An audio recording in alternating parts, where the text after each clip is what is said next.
I'm just fucking lit, man, I'm just fucking lit. Drink a bottle of this shit, man, bottle of this shit. I'm about to write a hit, man, about to write a hit. No, I'm never gonna quit, man, never gonna quit. I just took another hit, man, took another hit. I'm about to lose my shit, man, about to lose my shit. Does she have a fucking wristband? Yeah, she needs that shit. Better get her out real quick, man, get her out real quick.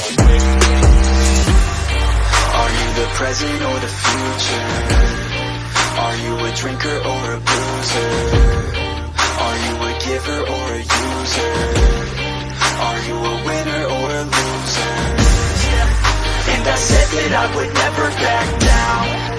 And I said that I would never back down. And I said that I would never back down. I swore that I would never fucking back down.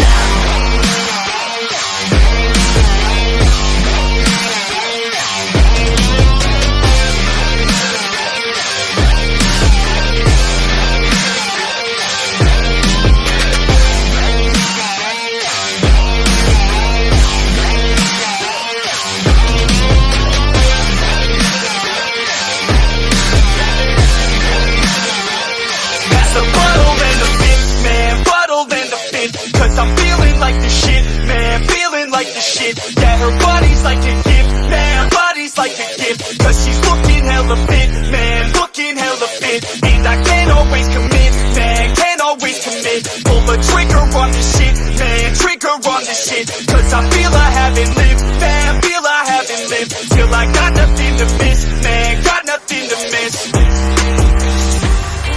Are you the present or the future? Are you a drinker or a boozer?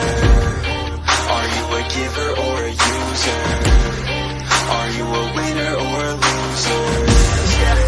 And I said that I would never back down. And I said that I would never back down. And I said that I would never back down. I swore that I would never fucking back down.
I'm rolling and flowing, I'm coasting, I got them all trolling me right. I just keep growing and showing them, knowing I'm owning this flow, you can catch me outside. Gonna get them all with a little payback. Never gonna fall, I'ma stay on the attack. Put them up against the wall as I finish every track. Never gonna stall, no, I'm never gonna slack. I've been like working and learning and searching for something to push my shit over the edge. I'ma keep burning and turning up dropping, you know I can't stop it until I am dead. Gonna be unstoppable and profitable, cause I got a constant flow of knowledge, yo. If you got a problem, bro, take them off the throw. Coming to the top, I go, yeah, rock slow. Roll up to the club and the city show me love. She gon' fit me like a glove. Sipping whiskey, feeling buzzed. R.I.P. Rest in peace. R.I.P. Rest in peace. R.I.P. Rest in peace. R.I.P. Rest in peace. Yeah. Roll up to the club and the city show me love. She gon' fit me like a glove. Sipping whiskey, feeling buzzed. R.I.P. Rest in peace. R.I.P. Rest in peace. R.I.P. Rest in peace. I'ma put that ass to sleep. Yeah. You can't stop this, I promise. Got electronic with a little rock shit. Rap on top of it, you can't even process it. I'ma keep dropping it till it starts stopping it. Oh, I got the beats and I got the rhymes to make your girl cheat. I'm switching a dime, get up on your feet. If you wanna climb and take it from me, I got nothing to hide. I get it, cause I want it, always on it, and I'm plotting. Now I got it, got my shot in. You know I'ma be the one climb to the top of it. I'm dropping this, take a shot, I got the fifth. I'm watching it, crop top got me in. She got it shit, she wanna pop it off again. Drop it low and then she gonna take it off and sin, yeah. up to the club, Hennessy to show me love. She gon' fit me like a glove, sipping whiskey, feeling buzzed. R.I.P. Rest in peace, R.I.P. Rest in peace, R.I.P. Rest in peace, R.I.P. Rest in peace, yeah. Roll up to the club, Hennessy to show me love. She gon' fit me like a glove, sipping whiskey, feeling buzzed. R.I.P. Rest in peace, R.I.P. Rest in peace, R.I.P. Rest in peace. I'ma put that ass to sleep, yeah. I gotta do it for the fans, yeah. I wanna do it for the fans, bruh. I got really big plans, yeah. I'ma do it cause I can, yeah. I throw cash for a minute, oh. She throw back for a minute, yeah. I flow fast when I get it, oh. She love that when I hit it, yeah. I'ma get high, I'ma get low. I'ma go fly to my own show. I don't say bye, I say hello. Get to know me, yeah, they call me B-Ho. Gonna be the best in the game, rest in the fame. Nest in your brain and I spread like the plague. I don't give, no I take. Live for today, ain't nobody gonna say I can make a name. Roll up to the club, Hennessy to show me love. She gon' fit me like a glove, sipping whiskey, feeling buzzed. R.I.P. Rest in peace, R.I.P. Rest in peace, R.I.P. Rest in peace, R.I.P. Rest in peace, yeah. Roll up to the club, Hennessy to show me love. She gon' fit me like a glove, sipping whiskey, feeling buzzed. R.I.P. Rest in peace, R.I.P. Rest in peace, R.I.P. Rest in peace. I'ma put that ass to sleep, yeah.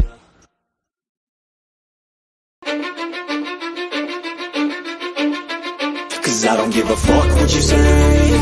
Yeah, I'ma do shit my way. So you can go kick rocks, I'ma stack bricks up, build what I want to make. Yo, I got a lot of shit to say, so I'ma do this every day. I'll be writing things until I'm fucking buried in my grave. 6 feet deep under, but my body won't decay. Cause my messages are timeless, so they'll put them on display. Oh yeah, I rap with a certainty, I have a sense of urgency. A message for eternity, for everyone internally. I had some people burning me, but now they fucking learn to see I ain't the one to fuck with. Now they looking nervously, and I don't really care what you think of me respectfully. You can kick rocks if you think you're fucking better, see. I will outwork you, turn you to an enemy. Hurt you so bad that you're gonna need some therapy. I got the motherfucking recipe. I've been cooking up hits, I'ma leave a legacy. You'll be looking small when you're standing right next to me. I'm 5'10", bitch, but I'm 10 feet Cause I don't give a fuck what you say. Yeah, I'ma do shit my way. So you can go kick rocks, I'ma stack bricks up, build what I want to make. Cause I don't give a fuck what you say. Yeah, I'ma do shit my way. So you can go kick rocks, I'ma stack bricks up, build what I want to make. Yeah, I'ma do it my way.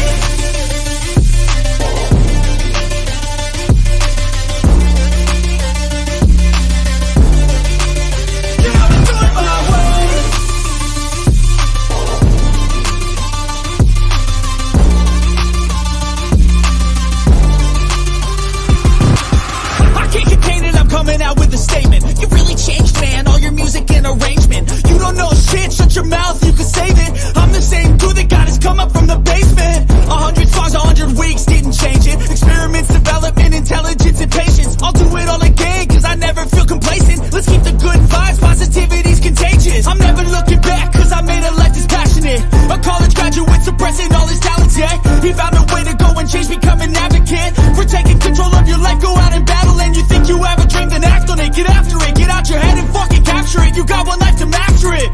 Don't give up on your future, we all start losers. We're all late bloomers, gotta struggle through the sewer. What you say? Yeah, I'ma do shit my way. So you can go kick rocks, I'ma stack bricks up, build what I want to make. Cause I don't give a fuck what you say. Yeah, I'ma do shit my way. So you can go kick rocks, I'ma stack bricks up, build what I want to make. Yeah, I'ma do it my way.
at night, yeah. Make all the demons quiet, yeah. We were built to thrive, yeah. I think that we've all had enough. What keeps you up at night, yeah. Make all the demons quiet, yeah. We were built to thrive, yeah. I think that we've all had enough. Yeah, I think that we've all had enough. Sick of dealing with the old plan. They know that we're calling it wrong. You got me like, oh yeah, I think that we've all had enough. Sick of dealing with the old plan. They know that we're calling it wrong. Hey, it's too late to try to go contain it. A generation fueled by creation.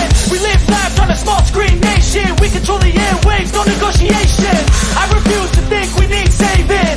Something good will come from creation. And when we think that the world is too anxious, we'll adapt, evolve, survive and save it. What keeps you up at night, yeah. Make all the demons quiet, yeah. We were built to thrive, yeah. I think that we've all had enough. What keeps you up at night, yeah. Make all the demons quiet, yeah. We were built to thrive, yeah. I think that we've all had enough. Yeah, I think that we've all had enough. Sick of dealing with the old plan. They know that we're calling it wrong. You got me like, oh yeah, I think that we've all had enough. Sick of dealing with the old plan. They know that we're calling it wrong. Hey, oh yeah, I think that we've all had enough. Sick of dealing with the old plan. They know that we're calling it wrong. You got me like, oh yeah, I think that we've all had enough. Sick of dealing with the old plan. They know that we're calling it wrong.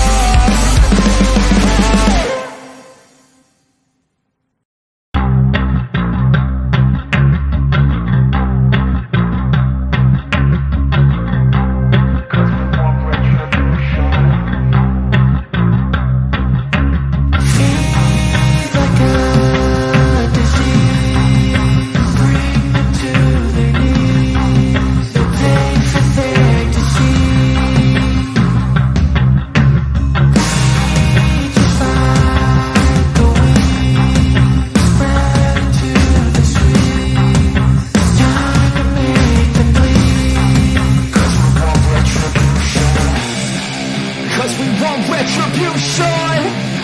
Oh yeah, we want retribution. Oh yeah, we want retribution.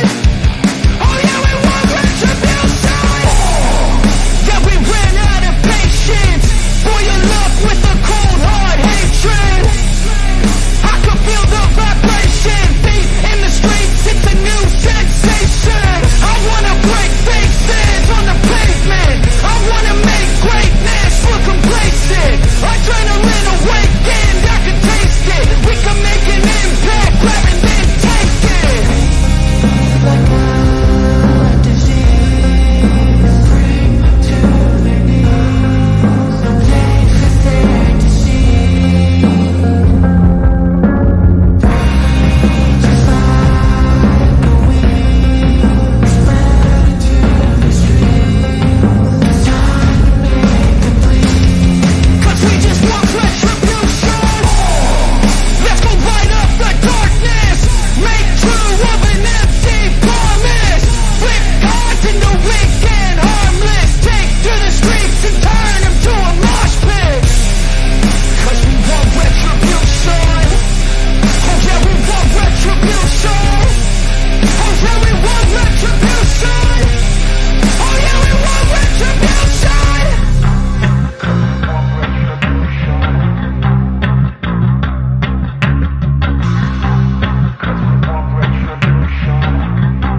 All right, everybody, welcome back to another absolute phenomenal episode of Out of This World News. I'm your host, Patrick, aka OTW, and it is Monday morning, 12:33 p.m. Eastern Time here in Montreal, Canada. It's nice and sunny outside. It's beautiful. Shout out to the chat. Welcome to the show, everybody. We got 19 people watching. Make sure to hit that like button and share this out. Let me get rid of this little overlay. And yo, what's up? Peace out. Welcome to the show. I've already dropped the link into chat if anybody wants to come on up now. All right. And I'll drop it once again. I'll be shouting out the chat in a moment. So we have in the house, ladies and gentlemen, the Salted Cedar, Mr. Bear Jew, and Look Within. Welcome to the show, gentlemen. We also have Mr. Snafu Snaps, the crew's in the house. Ixtos, the Leopolis, Red Hashtag 40, Mark Basket, and Christina. Welcome to the show. We also have Rachel Zinger. I did say Salted Cedar already, but I'll call you, shout you out again. We got Mark Baskets in the house. Welcome to the show, man. Who else is there? Let me see. Rodney Kitley's in the house. Lori Chavez. What's up? What's up? Glad to see you guys. We got Truth Freedom's in the house. Jay Heighton. All right, nice to see you, folks. All right, we already have the first epic segment of the show, ladies and gentlemen. Hold on to your seats. Buckle up. It's going to be a bumpy ride.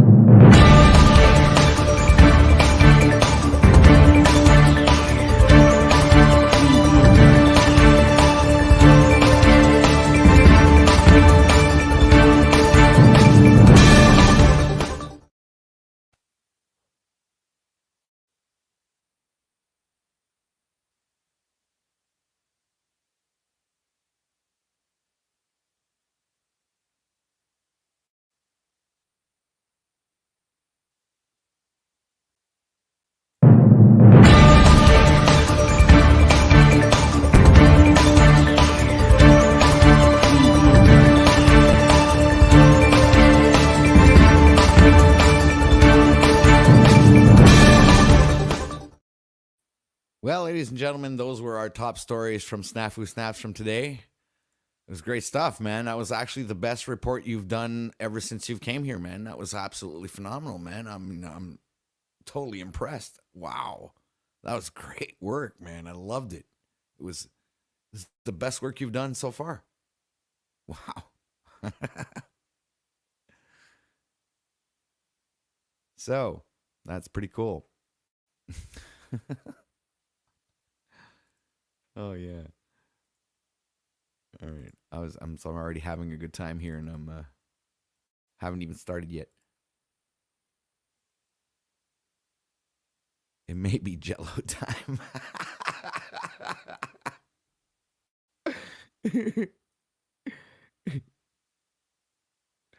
You're pretty funny today, Salted Cedar. That was a good one.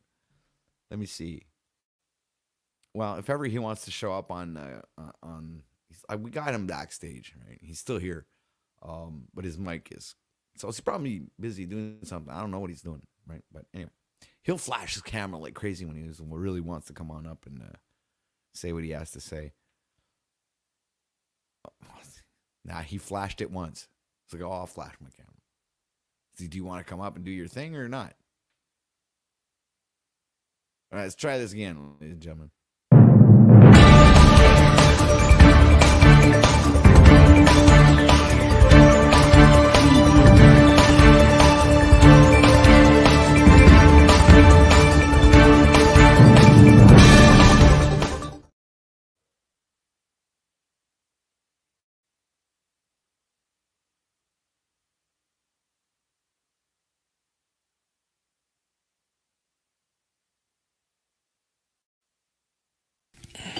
I'm kind of retarded. Oh, well, what can I say? Shit happens. You know, anything can happen on a live stream, right? It's just so funny. Oh, really? Hold on a sec. Before I let you up, we're going to screen you. Make sure you're. Yes, welcome to the show, sir. Speaketh, or forever hold your peace and get thrown out.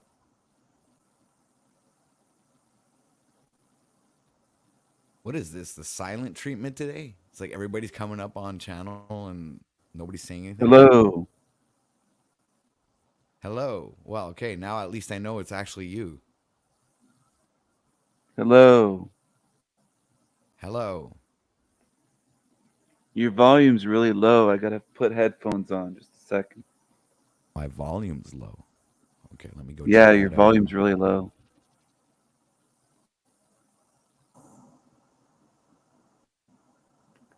Oh my goodness, it is low.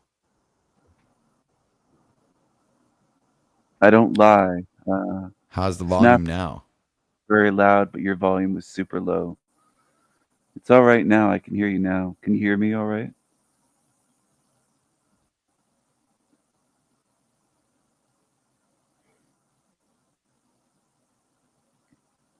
Yeah, I hear you fine. I hear myself too much though. What the heck's going on?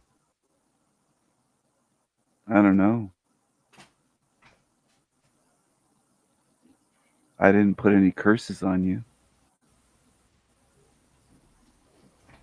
Mic check. Testing. 1, 2, 3. I can hear you fine.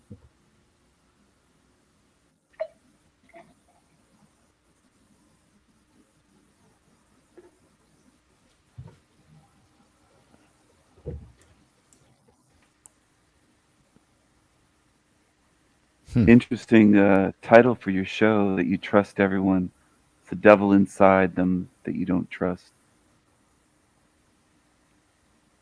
Actually, it's a quote from the movie The Italian Job. Oh, I don't watch movies. I don't watch TV or anything like that.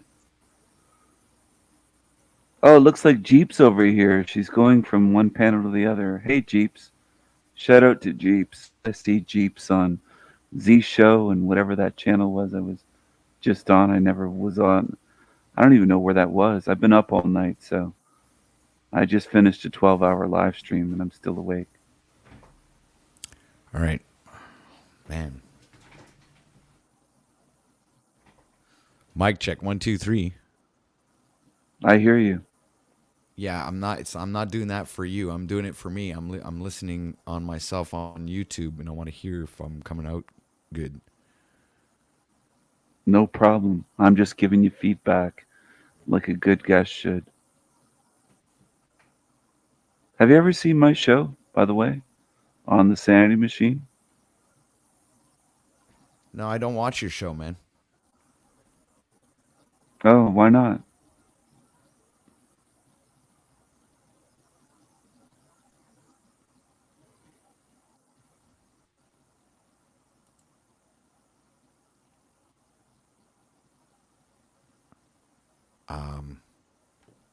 I don't know. Do I need a reason? No, I don't know. I wondered if there was a reason. I don't know. No, I don't watch the really have greatest- anything against you. Yeah, I was just curious because it's the greatest show in hell. So if you don't watch my live show, El Diablo Radio International, I was stunned by the pause. I was like, damn, you don't watch my show? I couldn't believe it. I'm reading the comments in your chat. Awkward silence. That was pretty funny. That was good content, everyone. That awkward pause.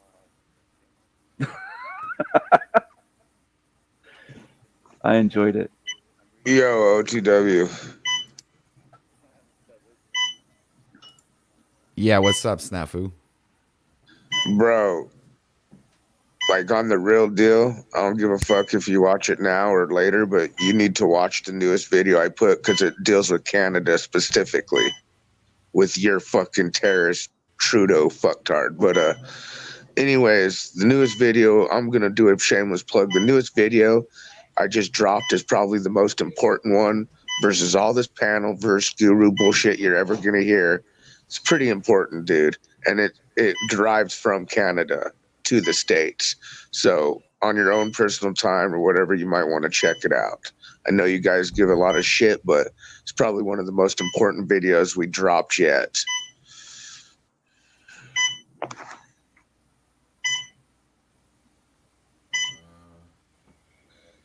And by the way, Oh, your thumbnail trash. The chick that you're glorifying is a Pfizer advocate, population control, pedophile supporting bitch. The optics are high. I didn't know that OTW is Canadian. Are you in a hospital? What's that? Is that an IV beep or something?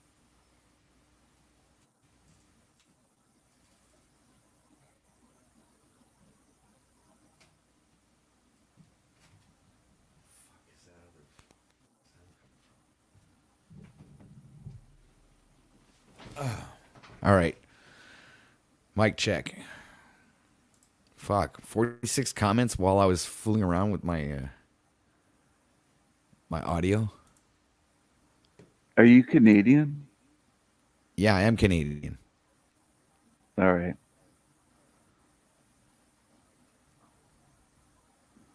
You're not in a hospital, are you? I heard like a beep of an IV or something.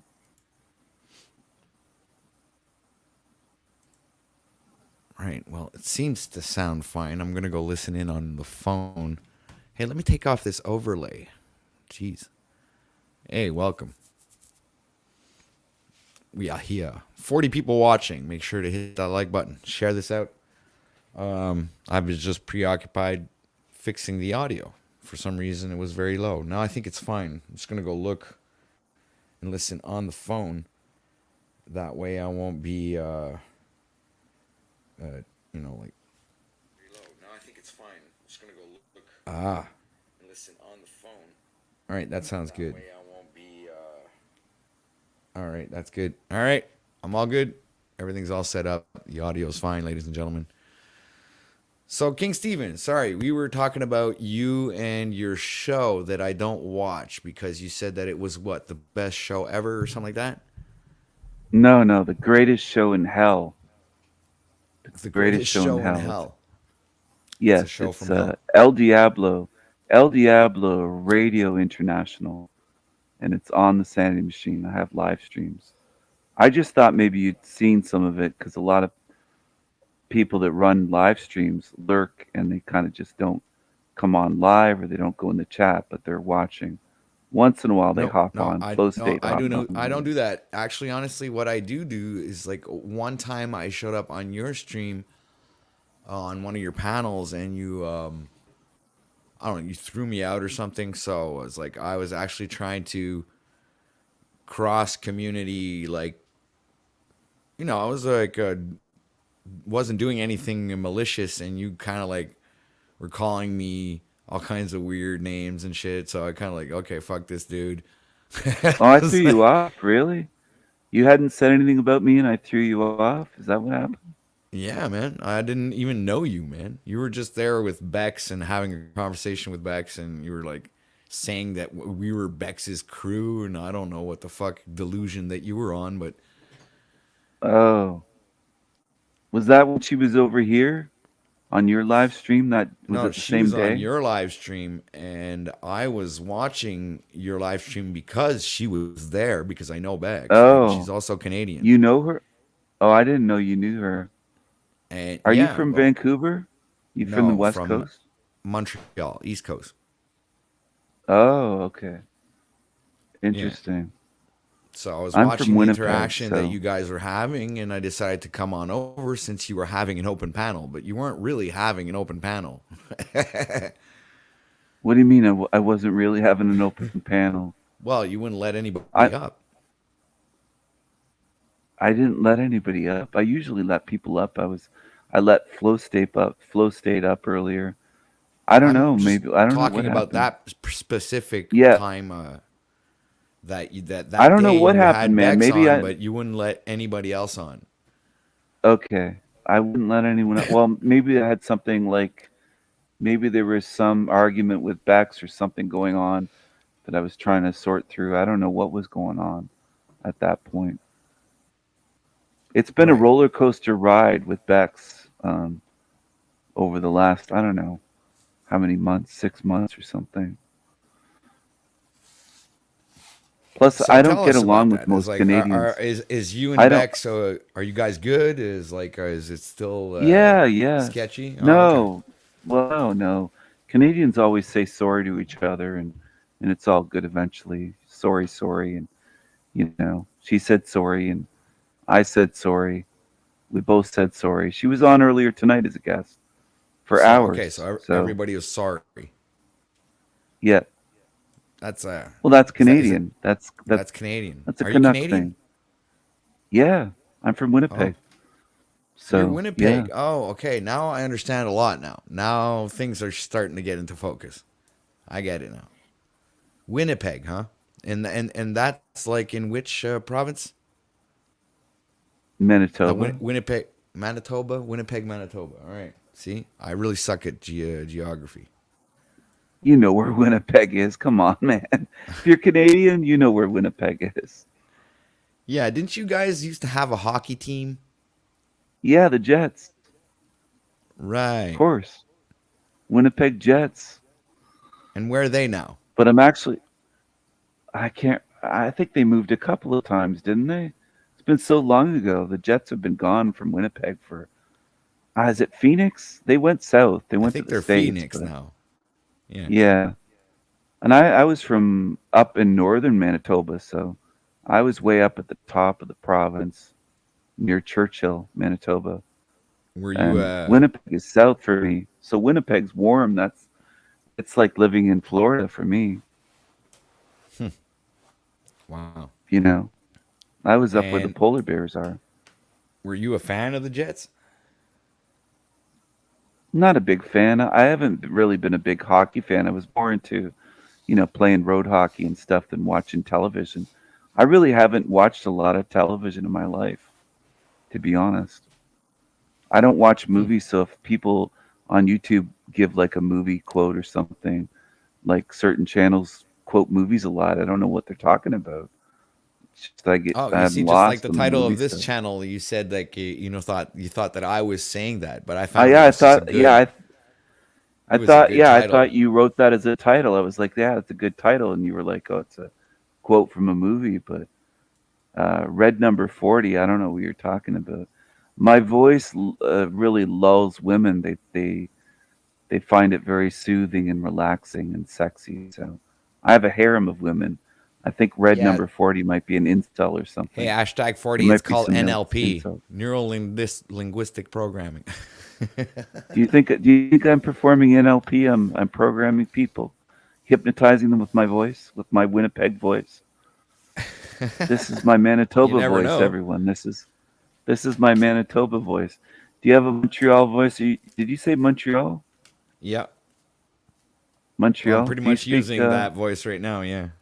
That's your Montreal voice. Do you cheer for the Habs, the Canadians? No, no, no, no, no. No, I'm actually you're not not a. I haven't been a hockey fan in about 7 years now. Oh, okay. A little over 7 years. I haven't watched any hockey since What do you I was do in 40. Since I Montreal was then? 40. Like, what do you eat? Do you eat poutine? And I don't know what people do in Of Quebec. I don't course, know. we eat poutine. What are you talking about, man? That's like our main food here. What are you saying? Poutine is the I shit here, figured. man. I thought it must be. I've never been there. I've never been to Montreal. Poutine Is is it like expensive to live there? it's what? Is it expensive to live there? Poutine? Like the cost of Oh, living? to live here? No, Well, like yeah, rent everywhere. It's and well, yeah. Now it is or after. houses. Oh yeah, it's insane. My daughter Did Trudeau pays fuck like everything up there? yeah, yeah, he did absolutely. Well, more not just him. I'd say like him and what's his face there? What's his stupid name? The guy that runs Quebec there, Legault. Legault, yeah, that dumb motherfucker, You have a piece of shit. daughter? I don't know who Yeah, Legault is. yeah, he's a prime minister of Quebec.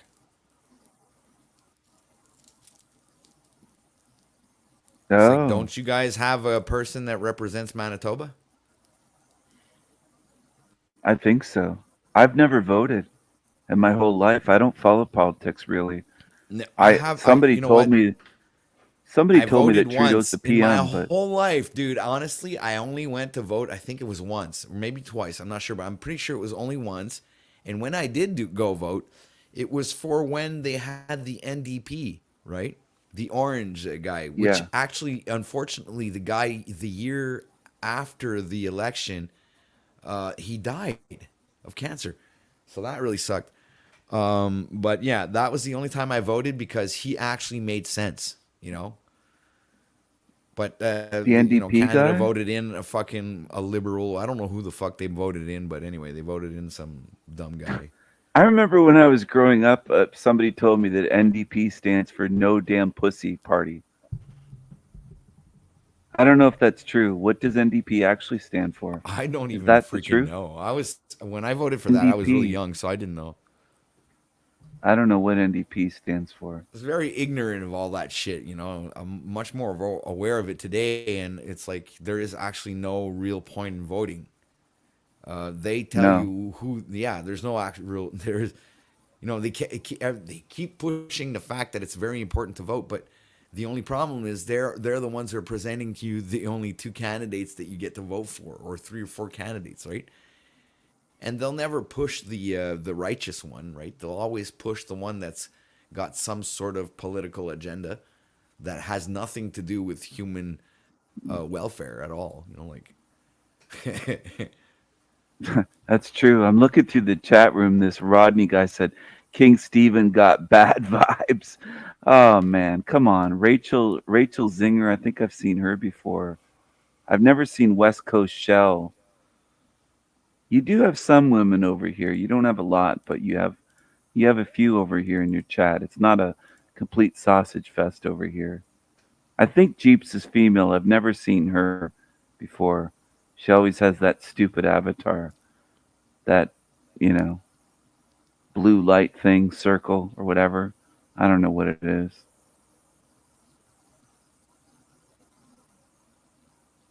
What's your channel usually about? I'm really not that familiar with it. What do you usually talk about it's over here? There's no particular focal point, Stephen. Your open topics for anything? Yeah, pretty much.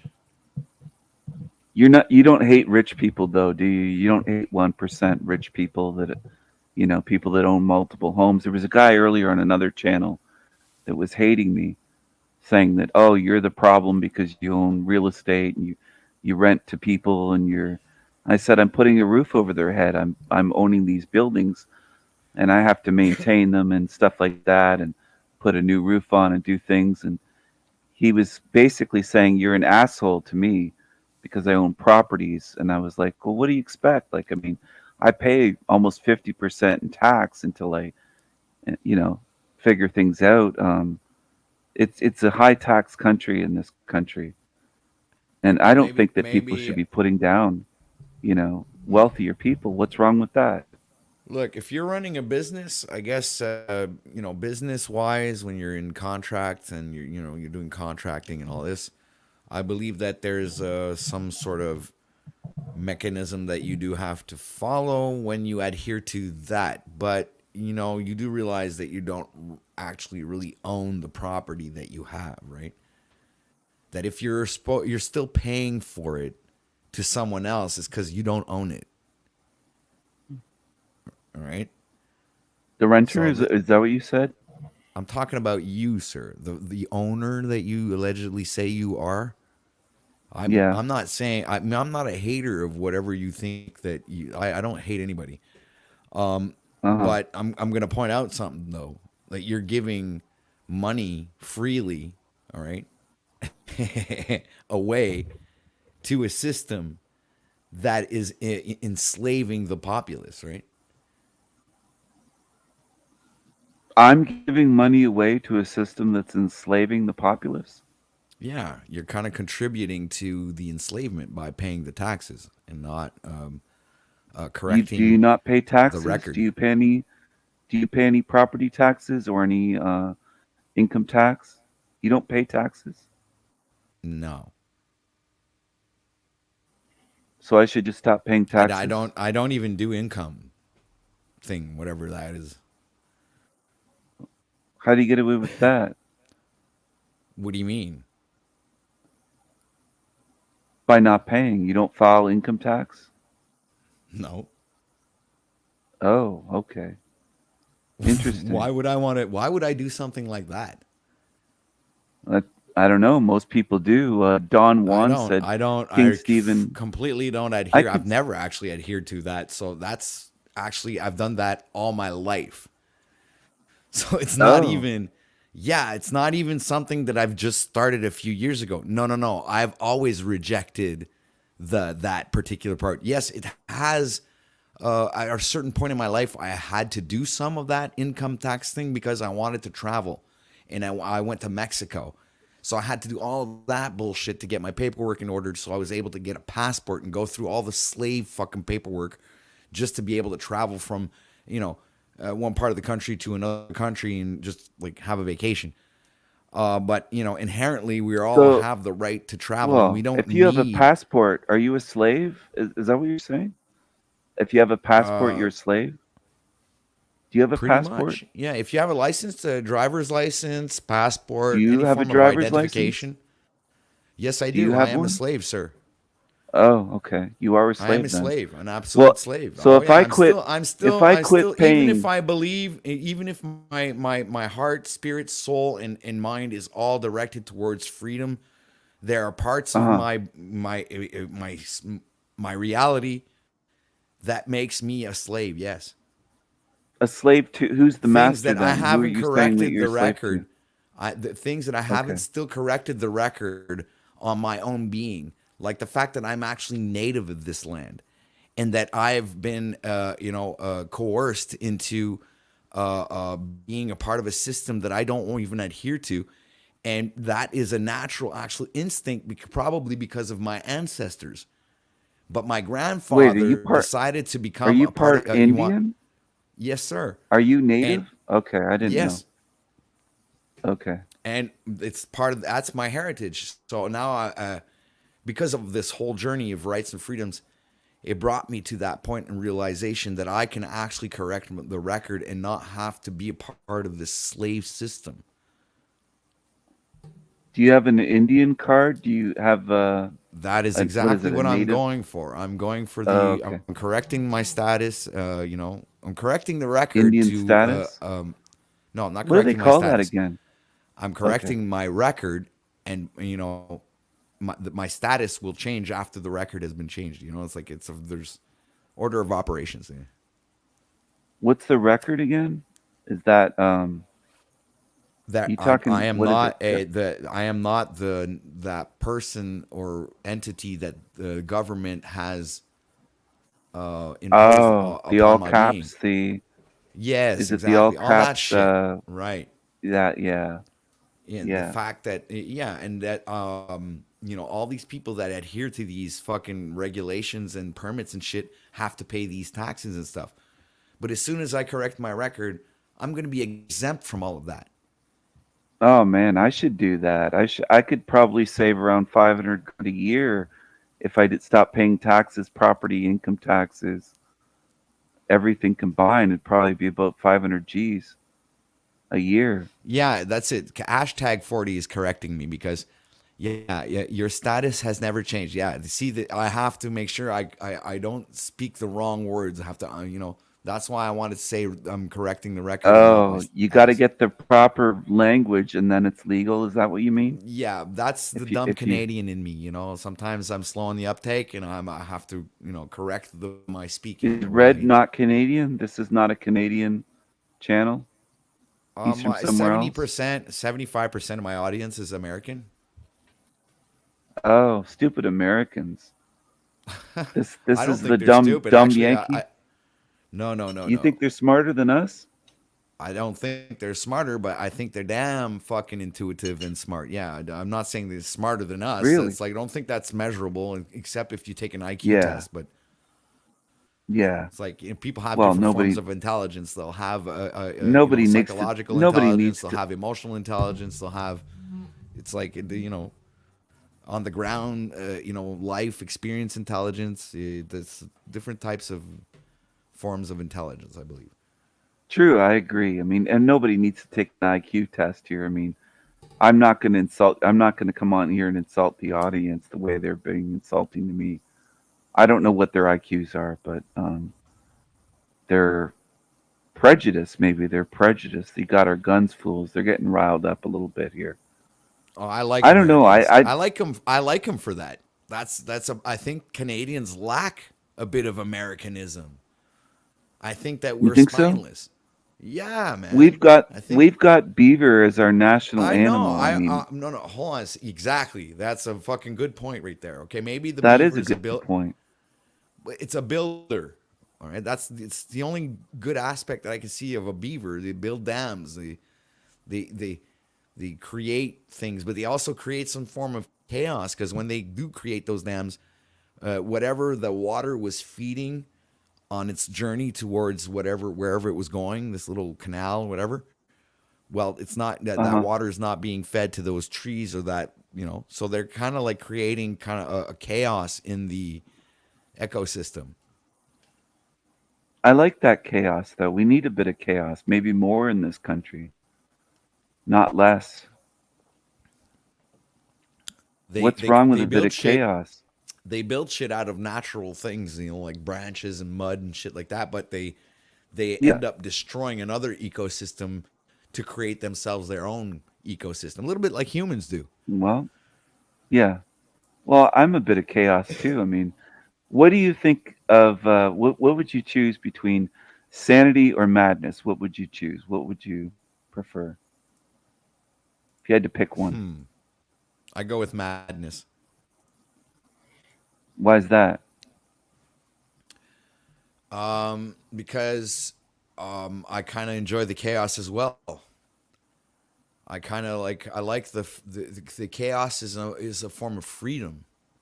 There's no confines. There's no structure. There's no chains. It's absolute Hmm. freedom. Yeah, I love freedom. I love madness. Do you think that demons should be sealed in hell, or do you think they should be allowed freedom?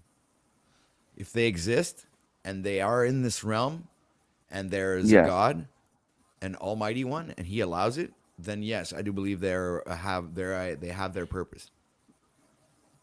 Well, don't you think that belief in following a god would be make you a slave if you have a lord or an authority master above you spiritually?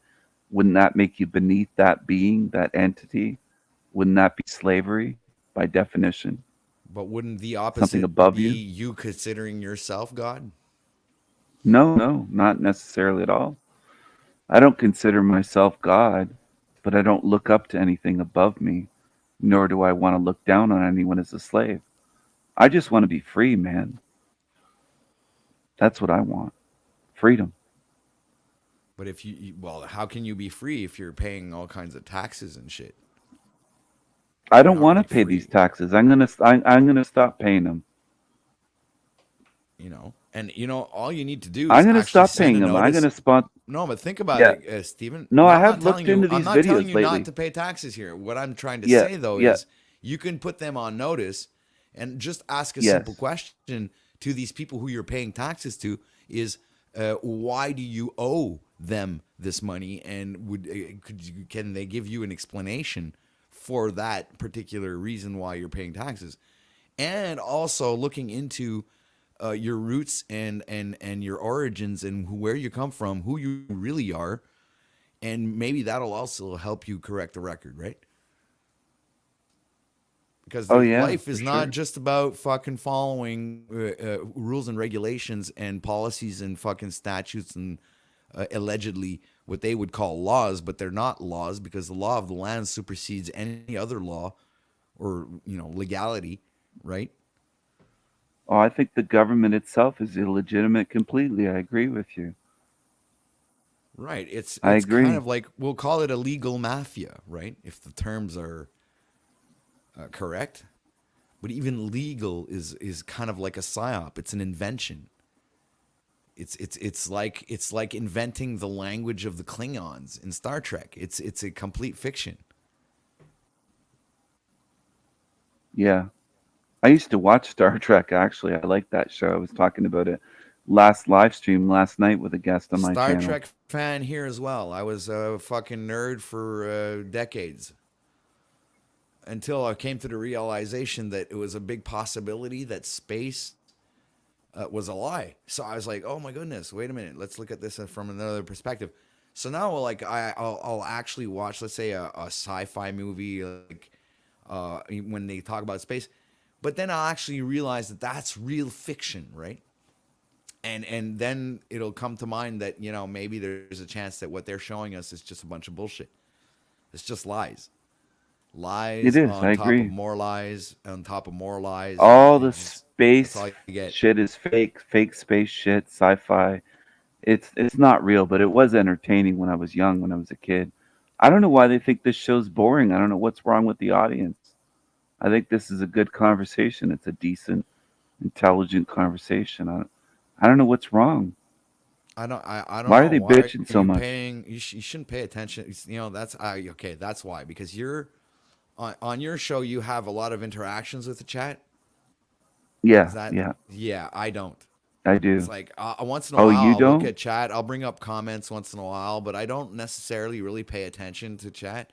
If something like goes down like that people don't agree with, I got mods that are there for that, so I'm not even worried, right? Like I trust my mods Yeah, and I'm not they'll worried. they'll do the They job, can right? hate me if they want to, man. I'm not Yeah, worried. I mean, let I them do hate, interact man. with my chat. The haters are They ask actually questions, and y- the haters are actually your biggest fans, you know that, right? yeah, yeah, it's true. There you go. The haters just they want to blow me. Basically, they're envious of me because I'm rich and handsome, and they're not. They're usually ugly little cockroach incels or something. But anyway, I do interact with my chat room. Absolutely, they ask questions, and we go back and forth and banter, and they'll ask my guests questions when I have a guest or two on the show, and they'll ask people, and then I'll read their questions, or I'll put it up on. So there's a lot of interaction. It's very different on my channel. So, uh, yeah, I'm not crying, Rodney. Or you seem like you're old and crying. Anyway, I just No, no, can't no. help Rodney's glancing a over at good the dude. chat. It's See, nothing's wrong. Who's settle down, bitching? Rodney. Rodney's Settle a good down. guy. Good guy. Good dude. Settle down, Rodney. Settle We got some down. good. We Settle got some good down, folks Boomer. in chat. Settle down, Boomer. Come on, dude. Fools and tools. I think there's a few people here that were banned from my channel. That's probably why they're upset. They're disgruntled. Ah, well, But there yeah, I you like go. Star Trek. There was a lot of truth drops actually though in Star Trek. Did you Why ever are you see the banning one all these people from your chat?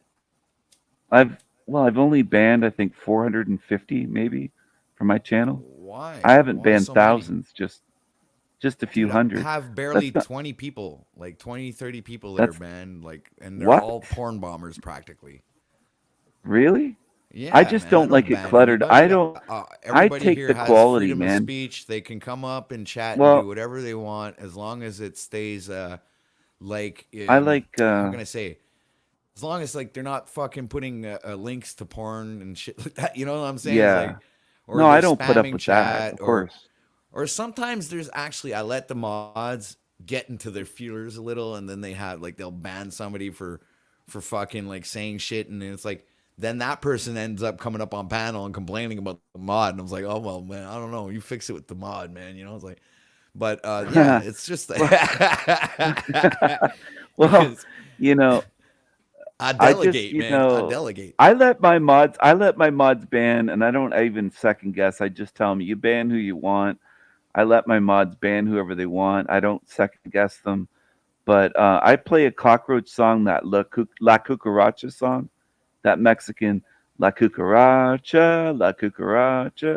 That song, I play it after I ban somebody, and we them out and calling them cockroaches. We celebrate it like it's a fun time. It's not a bad thing when somebody gets. It's like a party and there's dancing and I don't know. We just enjoy it. We enjoy it. But I was going to ask you, have you ever seen that Star Trek? I think it's Voyager with Captain Janeway. It's in that series where she passes away and she meets this alien that looks like her father. It's like a shapeshifter or it's an illusion, and it tries to get her into a matrix, into this Yeah, I It remember. tries I to think trick that her. I seen that whole series. I think I remember what you're talking about. I'm not sure, but maybe. That episode is a huge truth drop, I think. You think? Yeah, I do. I think it's a very big truth drop because it. Sorry, I've been up all night and all day. I haven't slept in all. It's Saturday. But anyway, what was I going to say? I was just going to say I think it's a big So, but truth okay, drop but give it with. put us into context with the episode because I fuck my memory is really like Okay, so she's dying on this realm with some of her crew, and she's coming in and out of consciousness, and then she's being tricked by this alien that looks and sounds just like her father, but she thinks that she's on the bridge of um, Voyager, or not on the bridge, but somewhere on the ship. I can't remember if it was in the lounge area, something like that. She was there, and he's talking to her, and he's trying to convince her of shit, and he's trying to convince her to give up, basically, to just like it's all over, just give in and do what he says. And then at a certain point, she's like, "You're not my father. My father would never tell me to do that." She recognized, hey, he doesn't, his personality and what he's saying doesn't match up with anything that her true father. So she realized this is a trick. This is some kind of alien being or some entity trying to trick her. And then he said that his species does that at the moment of death. It tries to get people to go into their matrix, and then it feeds off of them like his energy, and this little portal opens up in the wall, and he goes into it, and it looks like not a black hole, but something that you would go into and just be sucked into. And he was trying to get her to go into that, and he failed to convince her. And then he said, "You're in a dangerous business. We'll meet again." All this kind of stuff, but it's trickery. It's like she was smart enough she had the discernment to recognize, hey, this isn't my father. And a lot of people, when they're dying, they see loved ones, and I do think that there is trickery going on with the dying process in this realm. In real life, I think sometimes they show us things. In fiction, I call it a truth drop, where they're showing you something in fiction that corresponds with real life. yeah, a little bit like I was explaining to Christos earlier on when they do a close up on the face, and then the if you listen very carefully, usually that close up on the face, in the movies, like that person's talking to the other person in front of them, or whoever is like in the room or whatever. But initially, what it actually means from the perspective of the director is that person's actually talking to the audience directly, right? So so at those particular moments in movies when I watch them, I really listen carefully, and it's mind blowing. Sometimes, like you said, like the truth bombs that they drop, it's mind blowing. Yeah, it's breaking the fourth wall. And Steven's completely on point with the trickery and the afterlife. It makes me think of some of these YouTube videos or stories that people tell online about their salvia trips back when that was a thing, and or some of these substances in general, or even near-death experiences, being in a coma. People talking about the idea of entities, of spiritual beings trying to interact with you. And yeah, it goes back to that aspect of the spiritual discernment, being true to yourself, knowing thyself, realizing what is, what you should be entangling with or not. And yeah, there's definitely some type of trickery going on with the afterlife, which is kind of like the Gnosticism aspect of don't go to the white light, the speculation around that, and just how this realm is full of inversion. That's a major thread that runs throughout many things, is the inverse aspect. So especially in this modern day of some of the new age kind of culture psyops going on, and all these like trap hood rappers are going vegan and talking about new age spirituality and so on. It's the white light phenomenon. People want to talk about their channeling Pleiadians or these different nonsensical supposed space races. Y'all were just talking about space, and if anything, some of these people are probably opening themselves up to demons that are claiming to be, Palladian white light beings that are giving them messages to uplift humanity. Yeah, I agree. I agree, man. I don't know who that gay guy was that said cam up. I don't know why another man would want to see me shirtless, but I'm just in bed right now with no shirt on.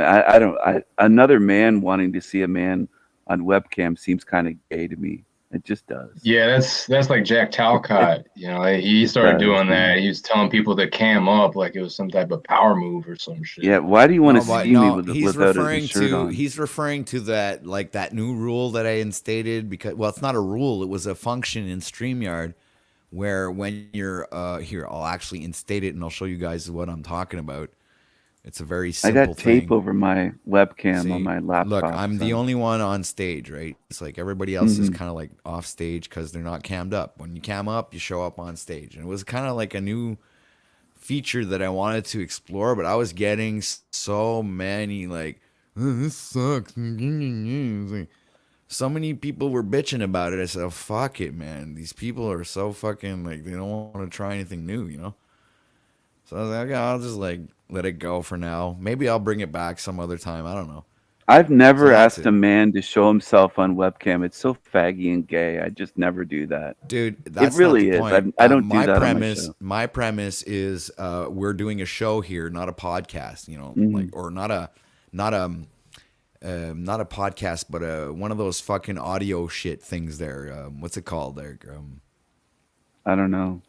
I think you meant podcast. I just do my show this way. It's a podcast, but like with no visual. Like there's just like voices speaking. Like nobody has to put a webcam on my show. I do live streams all the time, but well, I believe I don't it's know. more entertaining for the audience if they're actually watching the show to see, who they're talking to. And I just think Red Number 40 really wants to see my nipples and hairy chest.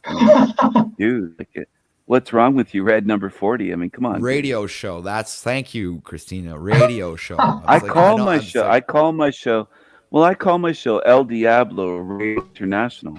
I call it that. It's kind of like an old time radio show. So it's kind of telling people that, you're not going to have too much visual. Don't need the visual. When you have an imagination, you can hear ideas and good conversation. True. You don't need to be seeing my face. But an image has 1,000 words.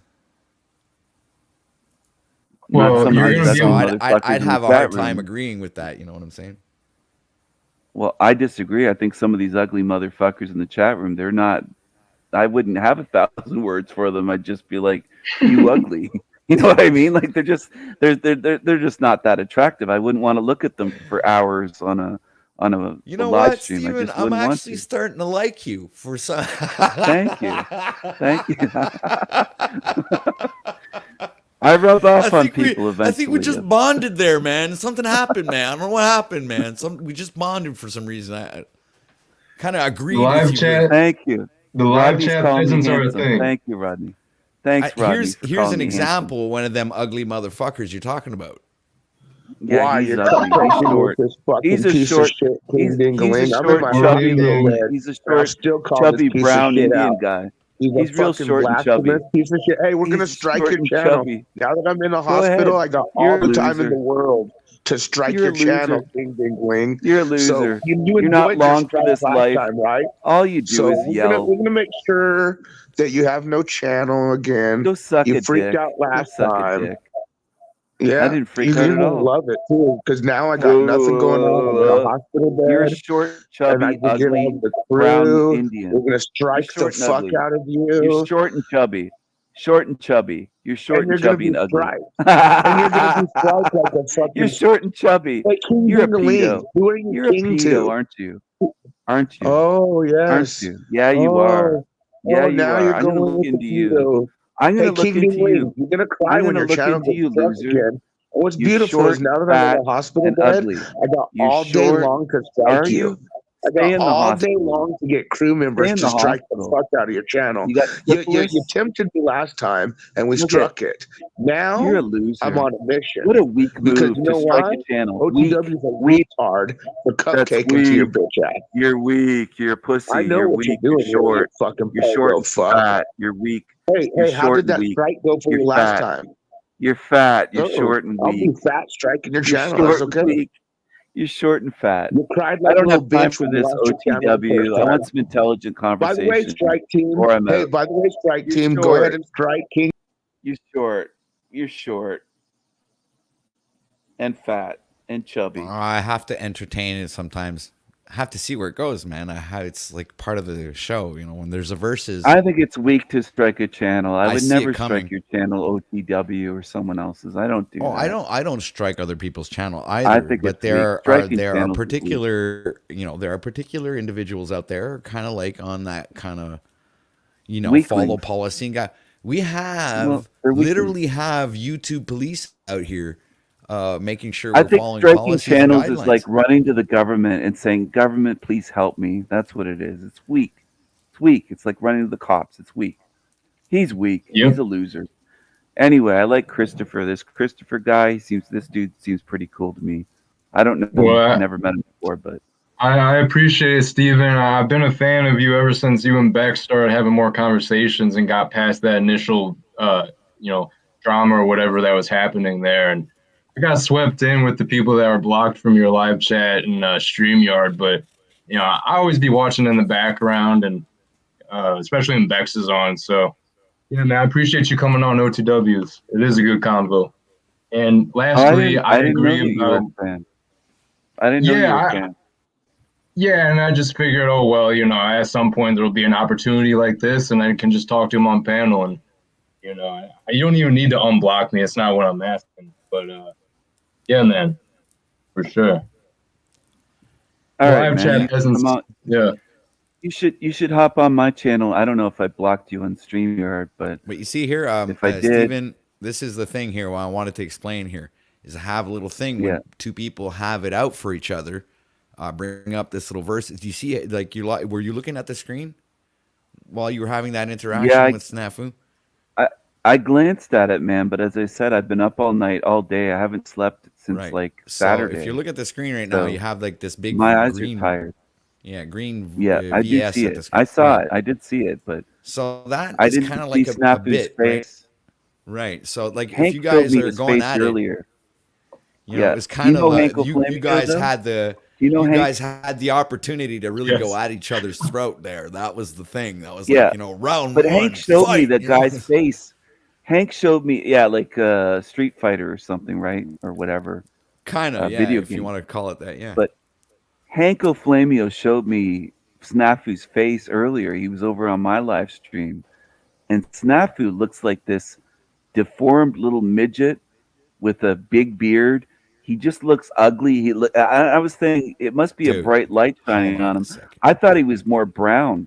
I thought the guy was Indian, but he looks white. He looks too pale. Like Hank had the picture up, and he's got this unkempt beard. He looked like a homeless midget. And I was like, damn, is that Snafu?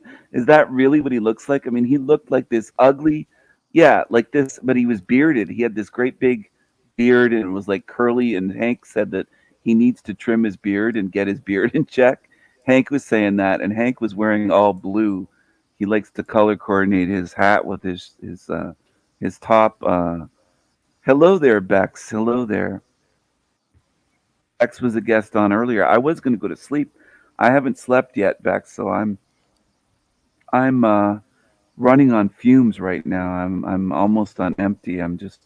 My gas tank is almost on empty, and I think that maybe Rodney Kitely might have a crush on me. Some Don Juan DeMarco might have a crush on me. I think there's a few gay guys in the chat that might be like, damn, this guy. I don't know. They might be faggy. Jeeps, I've never seen her. I think that she probably hides her face. She might not be that attractive. I got to be honest.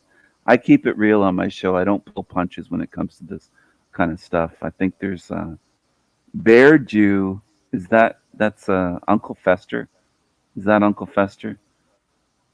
I mean, I think there's some ugly people in the chat. I think Snafu is really fucking ugly, fugly, just a bearded little midget.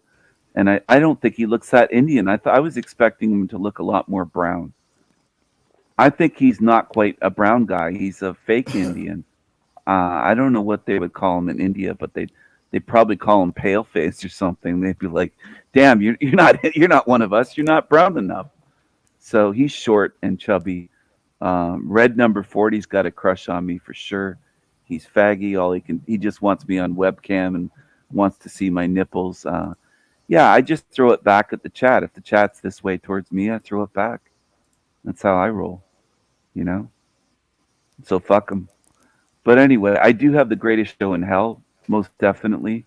And I don't think anybody, in terms of figuring out how this realm actually works, has a better model than I do. I think I have the best model out of this realm, out of anyone. And I would challenge anybody to try to debunk my model of how this realm works and how the afterlife works, because I think all the evidence is on my side and what I put together. And no one yet has even attempted to debunk me. Jeeps, yeah, I think you have Well, said wait, things wait, wait, against wait. me on Now, other now, things. now you're bringing a little bit more. I like what I'm A hearing. challenge, So please, open please, yes, challenge. that, yeah, exactly. Please give me your Try to perspective. debunk me. I want to hear Try to this debunk me. model. Give me this Well, model, I have a please. I have a few videos to summarize my model. I have 1,600 videos and endless hours of live stream. So it's What do you mean I don't know if I can sum summarize it your up. models? 1,600 videos isn't a summarization. No, it isn't. I'm saying to summarize that much work, it's like trying to Okay. Sorry, summarize a I library. It's like trying Canadian. to sum up a library in like a couple sentences.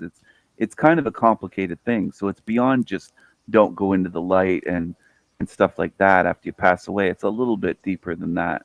But again, I am falling asleep and I'm kind of, well, I don't sound like I'm falling asleep, but I'm sleep deprived, you might say. Um, my model is that I can't really sum it up, but I'll try. This is a hell realm. It's built for suffering. That doesn't mean that everybody's suffering every single second. It's like a prison without walls where you don't know that you're in prison. It's a matrix type of deception system. So there's 10,000 diseases in this realm. There's earthquakes, tornadoes, hurricanes, life eats life, there's tsunamis, all that stuff, blizzards. Life eats life every second of every day all across this realm. You can't live without eating life. Whether you're eating fruit, vegetables, meat, fish, no matter what you eat, you're eating life. If you get eaten in the wild, your life getting eaten by a predator. Everything here eats something else, from the smallest bacteria all the way up to great whales. Life eats life under the sea, on the land, in the air, under the soil, everywhere here. That's the design. So what I'm getting at here is it's a brutal fucking cruel design, and it couldn't have been created by a good quote God, because where would the abundance of goodness be if God was so great? You'd see goodness everywhere in this realm if it was created by a good creator, and you don't see that. You see suffering everywhere if you take a real hard, honest look with eyes open, eyes to see. You will see suffering, pain everywhere, disease, 10,000 documented diseases for humans. And I've looked into many of them, including genetic disorders. The evidence is on my side that, and reincarnation is real. It's a recycling system. Everything gets recycled here. That's a fool that somebody that, Rodney, that type that would dismiss something without investigation is the height of ignorance, Tommy. You're dismissing something without investigating. It's stupid. You're showing yourself to be a fool. Anyway, what I'm getting at is I have the evidence. The realm is observable evidence and that backs up my model. So if you want to look at something, if you want to fucking look at something and say the CN Tower doesn't exist, and I can show you and bring you there and say, yes, it does, it's right there. I have that much evidence to back up my model. My model works for what this place is. Here and body, once you die, your body dies and your spirit leaves your body. I have evidence for what goes on out of body and within this realm. And the idiots here that say, shut up, you nihilist, blah, blah, blah, blah. These are low IQ people. I don't think they could crack triple digits on a Stanford Binet IQ test. I think you could add up all the IQs that are in the chat room there, except for maybe Bex and a couple others, and you fucking fools wouldn't approach what my IQ is. I'm way above you.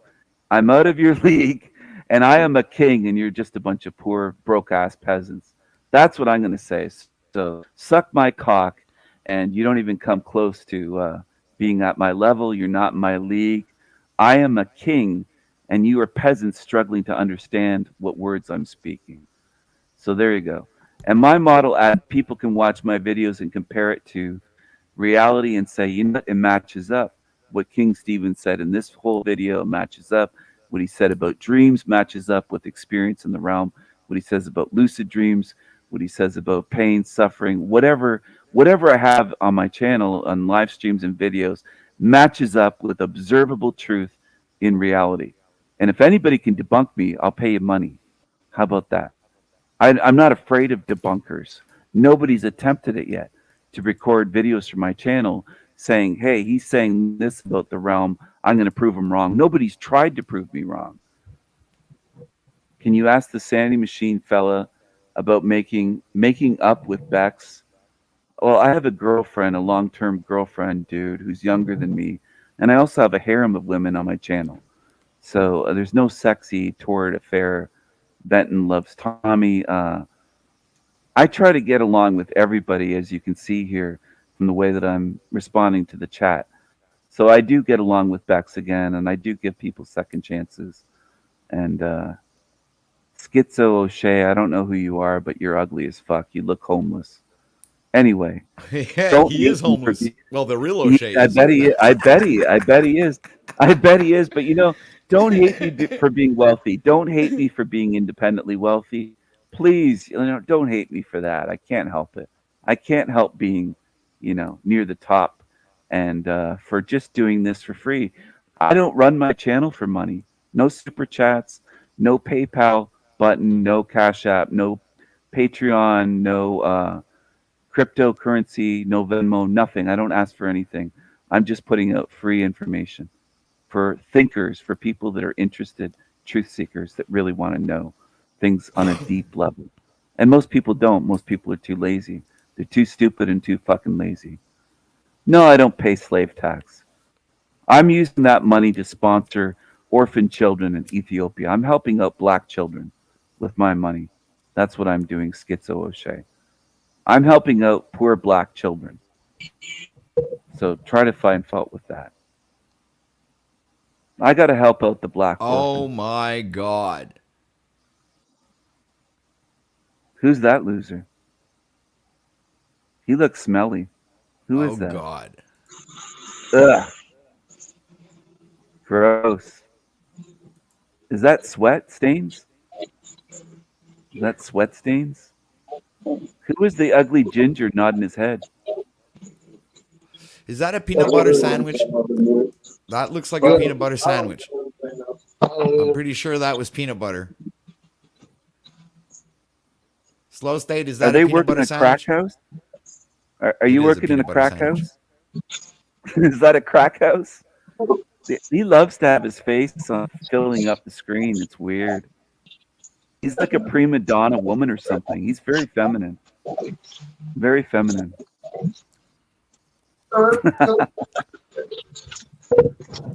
You renovating a meth house? What is that? What is that place? Anyway, I got to go to sleep. So I think I rocked your show, and I brought some entertainment and some intelligence. And I don't want to look at the smelly picture on the screen. I really don't. Looks like sweat stains. Thank you. Thank you, King Stephen, for coming. Looks like Yeah. Piggy's Thanks for being here, sweat man. stain. Yeah, you're welcome. Thanks Always for having me welcome on, back, man. It was a I good had fun over interaction. here, so Yeah. I It think it looks was. like sweat. Is that what you're saying? You look like a sweaty pig. Oh my God, he's sweating. So fuck you to Are you all of my sweating? haters, and fuck you to the faggy ones that want to see men on webcam, and it just seems so feminine and faggy, like that guy. I don't know who that guy is there, but damn, that's ugly. Is that a ginger? Is that a ginger? What is that? Is that a deformed ginger? You're not gonna get anything. I don't think you get any women at all. What are you talking about? You're deformed. You're deformed. You're deformed. You look deformed. I am. I have. Are you part of the Whitaker family? Like monsters, Sanity. dude. Are you? Are you sure you want to go to bed, man? You should stick around. Yeah. I want to go to sleep. I've been up for too long. He looks like one of the Whitaker family, the deformed family, the Whitakers. Look that up. It's America's most inbred family. I think he's a RTW, Whitaker. pull us Are you a down so that you Whitaker? can see his Are you picture. two Whitakers? Are you two Whitakers? Are you brothers and cousins at the same time? Anyway, I'm saying everyone good morning, good afternoon. Check out the drop down Sanity the full Machine. screen so that Check out. you tell me can see Nah, you suck. Steven. Yeah, what's he look You like? stinky. Bro, he's goofy looking. Check out the Sanity Machine. He looks like his parents are related. You fucked your sisters? You uncle fucker? Where'd he He's go? gone. Really? What pussy? He knows he's weird looking. He knows he's weird. He is weird looking. He looks like a thumb. No shit. Yeah. Which is funny because he plays with finger puppets, but he looks like a thumb. I need a drink.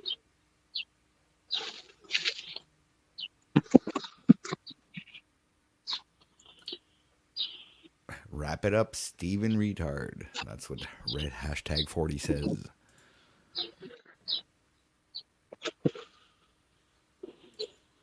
Snafu's backstage freaking fuck out. Didn't he just get out of surgery? I don't know. Bro, go heal, you little spaz. Heal your soul.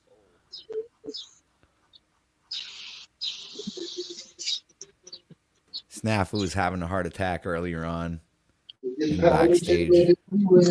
He's spamming the private chat, going nuts, going, I'm going to strike you.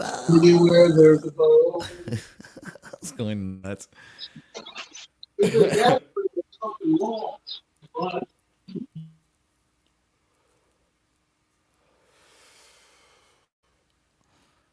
All right, so I'm going to drop a link. You're muted. All right. There we go. 47 people watching. Make sure you hit that like button. Yeah, thanks, Christos, for sharing that link, man. Good job. Yeah, man. No doubt. So if anybody wants to go check out Mr. King Steven, right, with the absolute model, he's got it, man. And no one is able to debunk him up until now. I mean, oh, yeah. Talk about that. Good idea. That's a good idea. I like that idea. It's a good idea. It's a question, but it's also a good idea.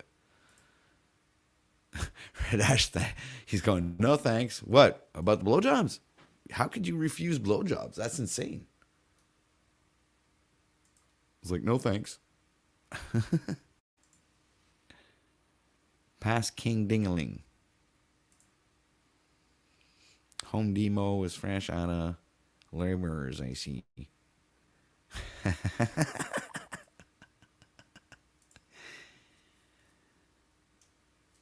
So, yeah.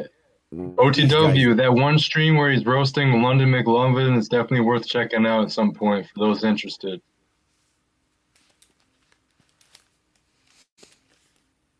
Yeah, I might go check it out. King Dumbass, no thanks.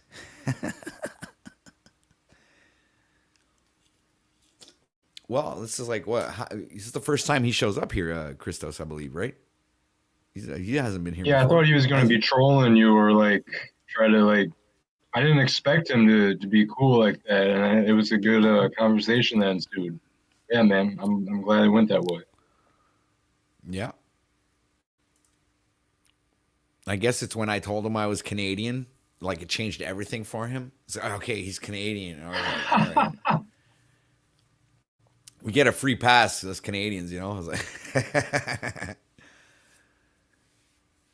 yeah, remember I pulled up that stream the other day and I was like, oh, go to an hour and 9 minutes in. And then we were like, oh, we don't want to watch this. But, you watch it through and, I don't watch people like London McLovin, but damn, does he have a lot of catchphrases like, wow. We cooking. OTW, I'm gonna strike the fuck out of your channel, you coward piece of shit. Interesting. Wow. You know what? You think it's cute putting me backstage at King Ding Ling Talk shit? Snafu We're gonna teach you a lesson, OTW. Fuck in off. the backstage. Snafu have brain. Wow. Yep, we're gonna strike the word. Wow. What'd you say? I said you're a cat. Sorry, you're gonna have to repeat that. I didn't hear you. What'd you say, Is that Snap? Snap? Yeah, I know. We're gonna Yeah, strike. Snap is having trouble talking. Something's wrong with your mic. Snaps, you're cutting out. Snafu, you want to repeat what you were just saying? Fuck, man, you're cutting out. I It's think your probably connection's his bad, bro. disease. What are you saying, Snafu? Don't worry about it. Don't worry. Okay, all right. It's like, are you sure, man? Because I'm not. I couldn't hear what you were saying. Kind of cutting out. Put the dick out of your. You sucking on King D. What'd you say? What? Sorry, you're cutting. It's kind of like breaking up, man. Your mic's. I don't know if it's because you're in the hospital. It might be an issue. Don't worry, OTW. I know that it's scary when Snafu makes his threats, but you know, I'm not scared. Are you serious? Are you serious? You think I'm scared? Dude, this does not scare me at all. I know, I was being sarcastic. Oh, okay. Nobody gives a fuck. I see. I didn't see through your sarcasm there. I was just kind of like, my bad. Yeah. I should have laid it on thicker. Like Snafu's fucking head. No, it's not. He's missing that chunk of his skull, isn't he? Oh, is he? I think so. That sounds about right.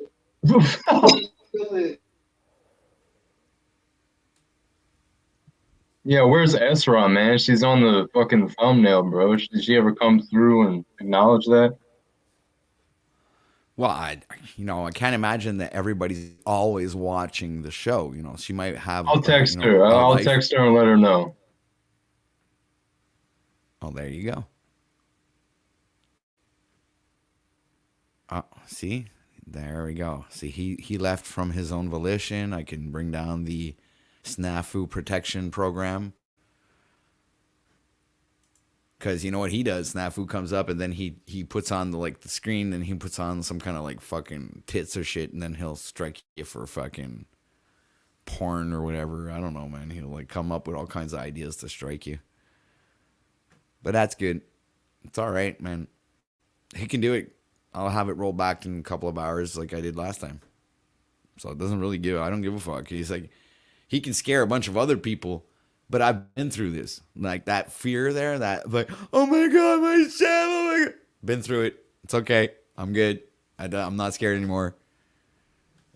Yeah, you motherfucker. You fuck with my wallet. You fucking with my livelihood, you motherfucker. Yeah. And for a measly $100 a month, not even. Sometimes it doesn't even come through. It's like, okay, yeah. So that's why I kind of like, didn't really make anything out of it. I just like still kept having Snafu up and bringing him on anyway, even if he struck me, because I figured like, yeah, what are you complaining about, man? It's like, who gives a fuck, right? It's not like you're making $1 million on this shit, Right. So that's all. It's pretty simple. Doing it for the love of the game. Yeah, man. I'm here because I enjoy it. Imagine. Like Latrell Tinwell. Imagine. Where's Mark Basket at? You know why Snafu's all in his feelers? Because he couldn't come up and derail the broadcast and the conversation. So the conference, since we didn't let him like have his fucking way, the conversation actually went somewhere, and we were all informed on some things, like the model, right? Because from my perspective now, I mean, it's the model, man. All right, I have to go look because he's challenging us to debunk the model. I mean, like. That really gets me. That challenge is like, yeah, I got to go check your shit. But 1,600 videos, that's too much. You gotta like 2 or 3 videos maximum, even if you're still watching or listening. 2 or 3 videos, man. Like I can't. 1,600 videos is like way too. What am I gonna spend the next 7 years watching your shit? That's not gonna work. I need like a brief breakdown. Well, he wasn't saying to go watch all of them. Well, he did mention a bunch of them, so I was like, okay, yeah, but I think he was just saying like he's been working at it for a while is what he meant by that. Not like, oh, just reference my 600 videos to know about it. Right. Well, okay. Yeah, and he did do like a kind of a breakdown, but synopsis.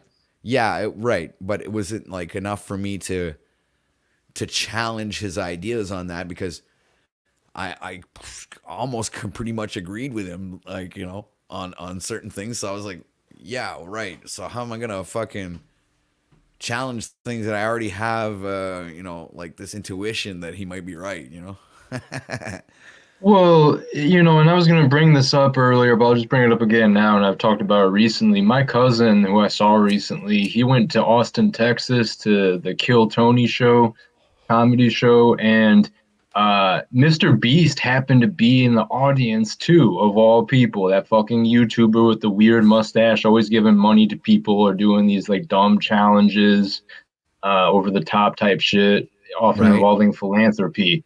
So there was some bid or whatnot on that show, and basically Mr. Beast was offering like $10,000, and the crowd picked. There's these 2 guys to pick from. One guy was this old guy who had fucked so much that he broke his dick and had like a fucked up, dick like lube ass type shit that didn't work correctly anymore or whatnot. And just some weird like old dude talking about how he broke his dick fucking, right? And then there's the other guy living out of his car, trying to make his way and whatnot. So basically, to put it simple, there's a guy that seems more salt of the earth, working, trying to do something. He's a younger cat. He could probably use the money from the background that's displayed. And then there's this old guy that broke his dick fucking. And the audience said, give it to the guy that broke his dick, when the other guy obviously needed it. And Mr. Beast, even in like the wicked, like what I'm saying here is this is getting at the wickedness that we can see in the world spiritually all over the place, even at a random, somewhat famous comedy show. This celebrity guy, big YouTuber, Mr. Beast. Beast is even in his name. And he even kind of smeared and mocked the audience for the fact that they would give all that money to this guy just because it was funny that he broke his dick and whatnot from all the fucking he did in life, compared to the other guy that was just, your average Joe that could probably use the extra money, trying to make his way in the world. So that's just like, and my cousin was like, it occurred to him then, the devil in the details, hidden in plain sight right under our nose, the symbolism within, he's acting as an avatar for that wicked force without even realizing it, with a lot of the shit he does, including that at that Kill Tony show. So I understand the hell realm view. There is a lot of wickedness in this world, and it's not even saying we're victims or anything. It's just acknowledging, the harsh truth, physically and metaphysically, spiritually, that overlay this realm. So I get it. Yeah, I can understand where he's coming from. Yeah, it doesn't mean we're nihilist or black-pilled either, because there are people that they have like an apathetic, nihilistic type view, and they'll also say something about a hell realm. But see, I don't see Stephen really running with that type of energy as a victim or nihilist. That's that postmodern bullshit, moral relativism. So anyway, yeah, I yield. No, that's a good point, man. You're making good, you're making sense. Hell yeah. It's the kind of things that like I somewhat ponder on at certain in retrospective, what's this? I didn't know if we just wanted to watch something for a couple minutes real quick. It's Latrell Tinwell. He's a guy that's trolled Bro Sanchez before. He's been on other panels. and he's known for saying "imagine," and he has these little tics, these weird little like Tourette's tics that he seems to have.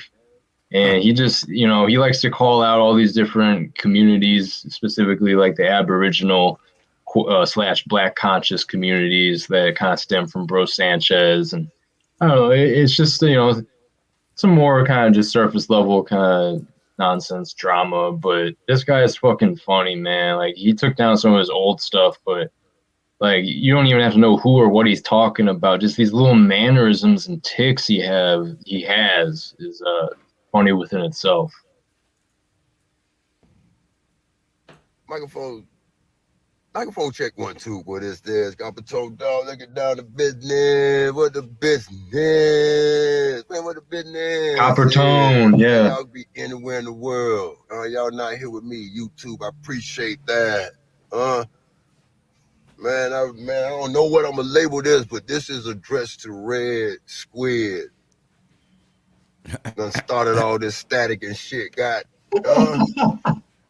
Mrs. The ways of a woman is unknown. All mad at all that at me and all that. I don't know what the hell going on with that, but I'm gonna keep that off camera. But we are saying that. You ain't no better. You ain't no better than the Melungeon with the good Indian hair, huh? You copy and paste and damn, how you got one of his marred up for lives in your chat, huh?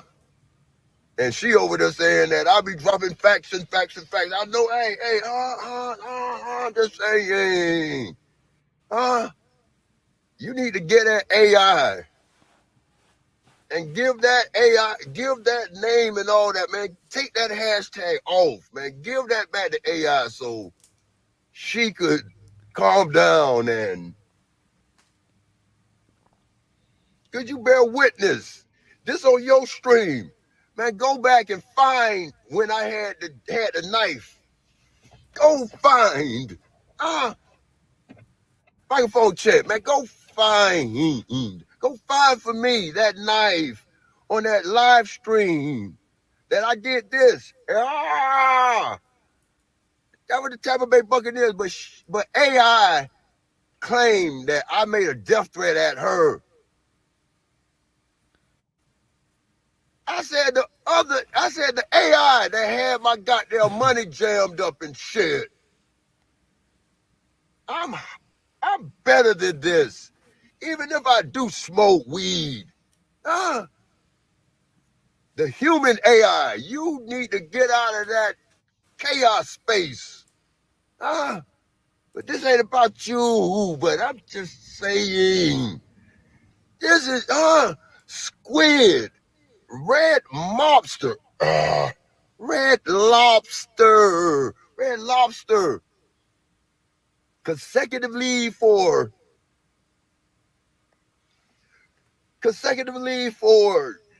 6 months straight.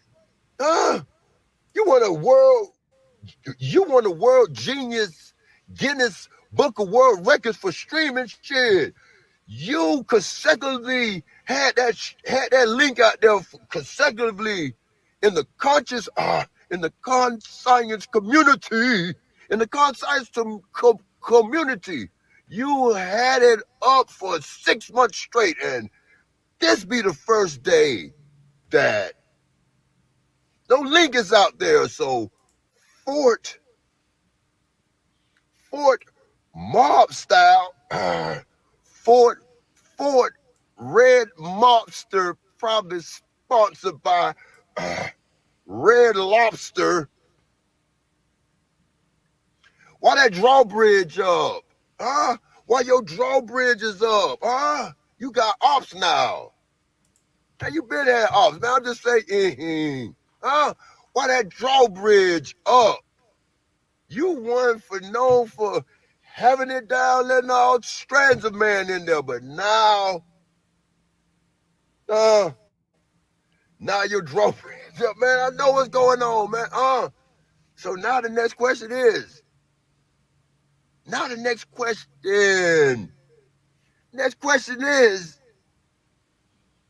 has the Italian mob ever created anything? Has the Italian mob created anything besides straight chaos? I'm asking. Ma'am, you wonder too, mama? I'm asking them now. Ma'am.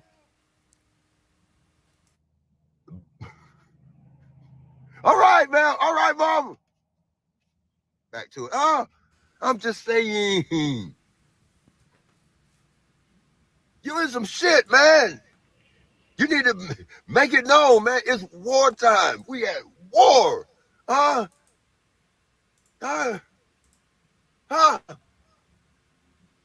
damn Dick Gregory skit thing. We at war. And it's been what? You gonna say that ain't about you. Hey, man, you need to take 33 months off. OTW, I got one last thing, and then please take it away. It's your show, but it's a short, so it's less than 30 seconds, bro. Have you ever heard of the comedian Brendan Schwab? No. Look at this, man. This is the cringiest shit I've seen in a while.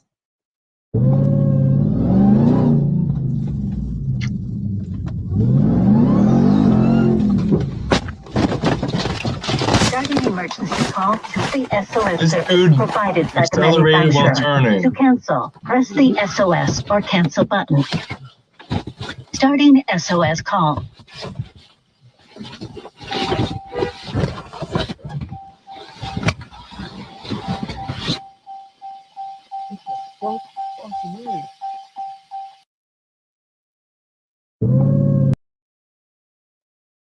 That dude literally just flipped his truck because he was accelerating while turning. He accelerated too fast while taking a sharp turn.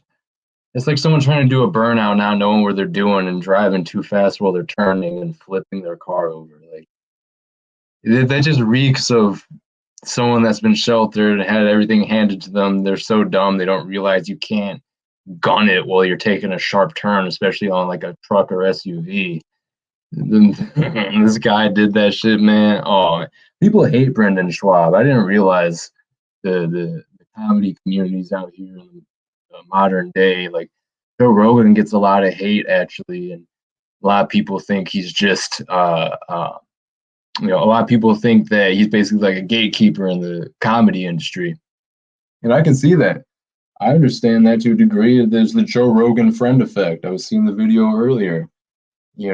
People, they become famous and blow up. They're on the Joe Rogan podcast. So it's like there's networking, but then there's like gatekeeping and, the more disingenuous aspect to it that takes place within these industries, whether it's P. Diddy in the music industry or what have you. What's good, Ezra? Not much, just showing up for my co-hosting responsibilities I didn't know I was aware of. Thank you, Not at all. Mr. Patrick. How's it going, guys? How's your day? It's going all right. OTW, I think, had to step away for a minute. He just took off his headphones, talking to someone in the background there, I think. Oh, okay. Phone call. Did you see the video that I just showed? Yeah, how the guy flipping himself. Yeah. Yeah, there's a video too of some guy, I think it's in the Middle East, and he gets like a brand new, I think it's a Toyota. I don't think it's a Land Cruiser, but it's like one of those kind of vehicles. Might be a cruiser. Anyway, and he just does a couple of quick flips through the. Oh, what the hell? Hi, Flo. I didn't know you were there. You guys work together? That's cool. Okay. Anyway, so shit, now I lost my train of thought. So he's weaving in and out of the waves, and he just takes a wicked hit in one of the waves, and it just rolls it so bad and just crushes it, and the guy flies out. It's so dumb. If you want to watch a bunch of car destruction, though, you can just my nephew's into this Sea Boys TV. I think they're on, I'm pretty sure it's a YouTube thing. And they just like go around like taking like all these different vehicles and messing them up. Bunch of kids who just got a ton of money to do this. They do give away dirt bikes. Okay. Yeah, I think I know what you're talking about. Did you hear what I was saying though at all by chance right before you joined about like the comedy scene and Joe Rogan and all his friends? I And didn't, but basically, I that's didn't an interesting realize. Yeah, topic. Do we have somebody in this yeah. in these screets that instead of skeets, apparently I've been saying it wrong, who is supposedly going to be working with this said Rogan? Did I hear that correctly? Is that rumor bullshit? I think you might be referring to Brian O'Shea the other day mentioning on Paul's or someone's that he had Theo Von's number as well as a couple of other of these Shut up. semi-big comedians years back, and he actually asked to stay. He literally met Joe Rogan in person and had an opportunity to network with these guys, and he blew it. And decided to not go backstage because he knew someone that knew someone type shit, and he basically could have, by proxy, networked with Joe Rogan and some of his friends. And Brian O'Shea admitted that at one point Theo Von was actually going to let him stay at his place, and then he found someone else that was letting him stay there. So he called Theo Von back and said, "Oh, it's all right. Actually, I found a different person to help me out." When he could have just, this is how he made it sound. Maybe I'm getting some things wrong at this point, but I'm pretty sure that's accurate what he was saying 2 days ago. So That's funny. I'd like to see yeah. O'Shea and Theo together. That would be entertainment. Yeah, it's so weird how like Brian O'Shea has rubbed shoulders with like that comedy world, as well as some of the truther verse upper echelons or mafia. Some people may call it like the Flat Earth Mafia. These big names, the Crows and the Roses. Rob Cleveland and Brian O'Shea both met. And Brian O'Shea stayed with Crow and Rose at one point. So Really? there's a lore. Yeah, there's lore here with some of these panelists, man. People don't do that. I shouldn't be surprised. I think it's actually weird that some of us haven't integrated more than we have. I mean, I did, That's and a good people make point. fun of me, but they're like, we were trying to go to Ecuador. So my friend, he came out here and he was out here for a couple months before I shipped him to Ecuador. And, and actually we just talked again for the first time since a long time since he's been back too. So like, I don't know. I just think, I don't know. That's also me getting a little ahead of the game there. I'm going to shut up. No, you're fine. You honestly joined at a good moment, to be honest, because it looked like OTW had to step away. Trying to find Theo Von talking about his Cybertruck. It's a funny little clip because Theo Von is a comedian. He's known for kind of coming from the hick South, and some people kind of view him as like dumb or whatever, even though he's not. Just his whole overall demeanor and character, and the fact that he got on the list to pre-order one of the first Cybertrucks when they were making those things from Tesla.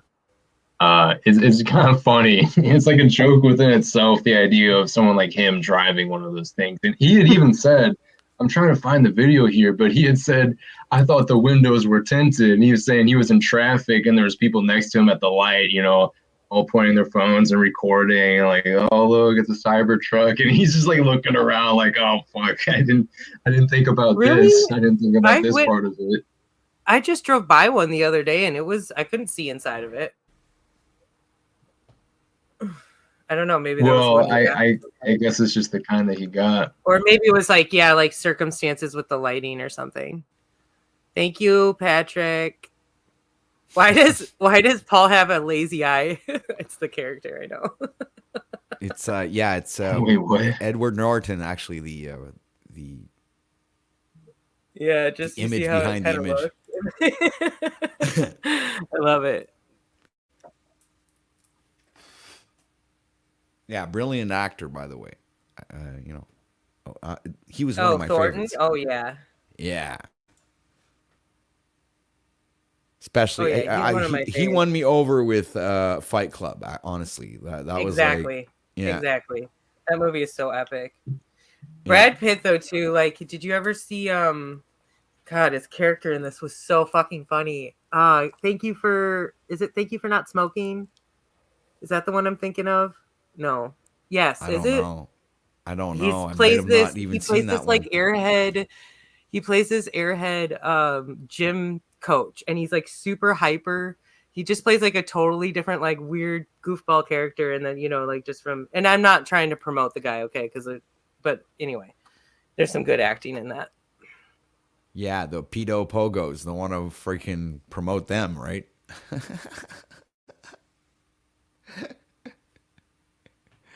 Sorry, guys. I'm gonna share my screen in a second. No, I know.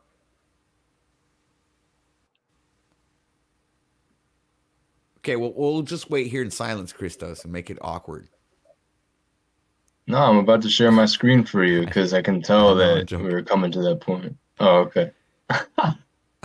Yeah, Brian O'Shea was talking like Sam Tripoli, some of these names that are pretty big names and have made it pretty far in the comedy game, not gang, but I guess it is a gang to some degree with how some of the industries run. I mean, come on, Brian. You had to really flex on Theo Von. You couldn't sleep on his couch and, make some moves, man. Anyway. I like how we just have You Tell Me and Flow State in the background chilling there.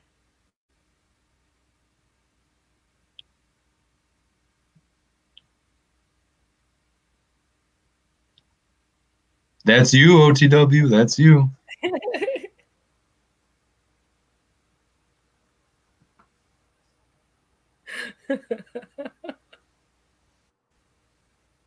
Did you? Oh, hey, Esra, did you see that King Stephen came on earlier? I heard. I was told. I think he said something. This is funny. I've been getting messages all morning.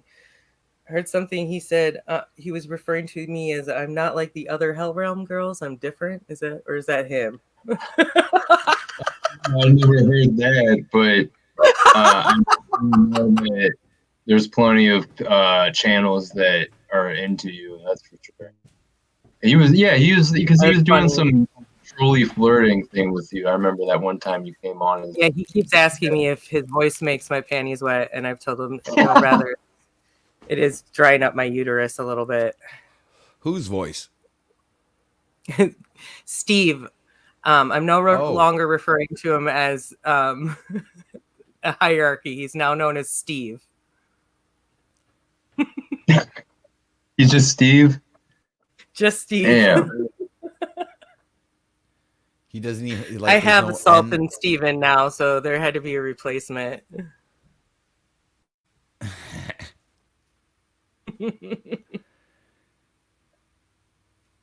There we go. Barely do. How are you gonna fucking make this happen? Is this the highest you've ever been already? It's that thing. I haven't taken any edibles in a while. It's 4 times my normal dose. It's not just because you guys take 25 times your normal dose. It doesn't lessen that. It's way past what I would ever take to get super high. I get on a plane and I want to zonk out 50 milligrams. The girls at the dispensary think I'm weird because I buy so many goddamn edibles. They think you're weird. Well, maybe I'm just paranoid, but I come in and I buy like a pack of 600 like 3 times a week. Oh, like, what do you do with these? Me and the fucking security guard on a first name basis. Yeah. Shout out to Eddie. What's up, Eddie? Yeah, he watches. He asked me. He goes, Lee hasn't been in for a few days. I said, that's because I threw him a sack of fucking stars. He's at home right now eating stuff. He built this. He's a soldier, this Lee Syed dog. He ain't got time to fuck around with Uncle Joey. The problem with the red ones, though, is I have to eat 5 of them to even feel anything. What? How much are the red ones? 125. You see 5 of those to feel anything. Well, worth feeling. What am I going to get a little high? No, I know. I get the feeling. I get that. But at 625 is you're like, yeah, I mean, let's do it if we're going to do it. That's what that is. Yeah, pretty much now. After 4 years of constant marijuana training. Like, it's not like you're filming a documentary either. It's like you just want to do it for yourself. You're like, I'll keep them around and see what happens. Do you think you get to 1,000? I've been to 1,000. You've been to 1,000. You've crossed the 4 digits. Damn. Wow. I think so. What? Wait, what'd you say? It's hilarious. It fucking is. He is such a character when he gets high. It's amazing. Yeah. Pretty sure when I eat that whole 5,000 milligram jar, my just God. in one show. Okay, I can hear him a little better now. Apparently, once during the show, but not before that. It's like that kind of laughter is contagious. What are you Like, talking you about? don't even necessarily, No, I you know. like it now. It's fun. OTW has contagious laughter as well. When you get him to really Yeah. start genuinely laughing, it's hard not to as well. I'd agree. Yeah, but it really needs to be really funny. I think it'd be though. great. It's like really has to get me. You have like, high standards. Yeah, it's got to tickle my bone, you know. Just own a dispensary. Yeah, we should. The first time do you it. ate an edible, how many milligrams was it? You told me. I don't know. You used to change the. I used to ask because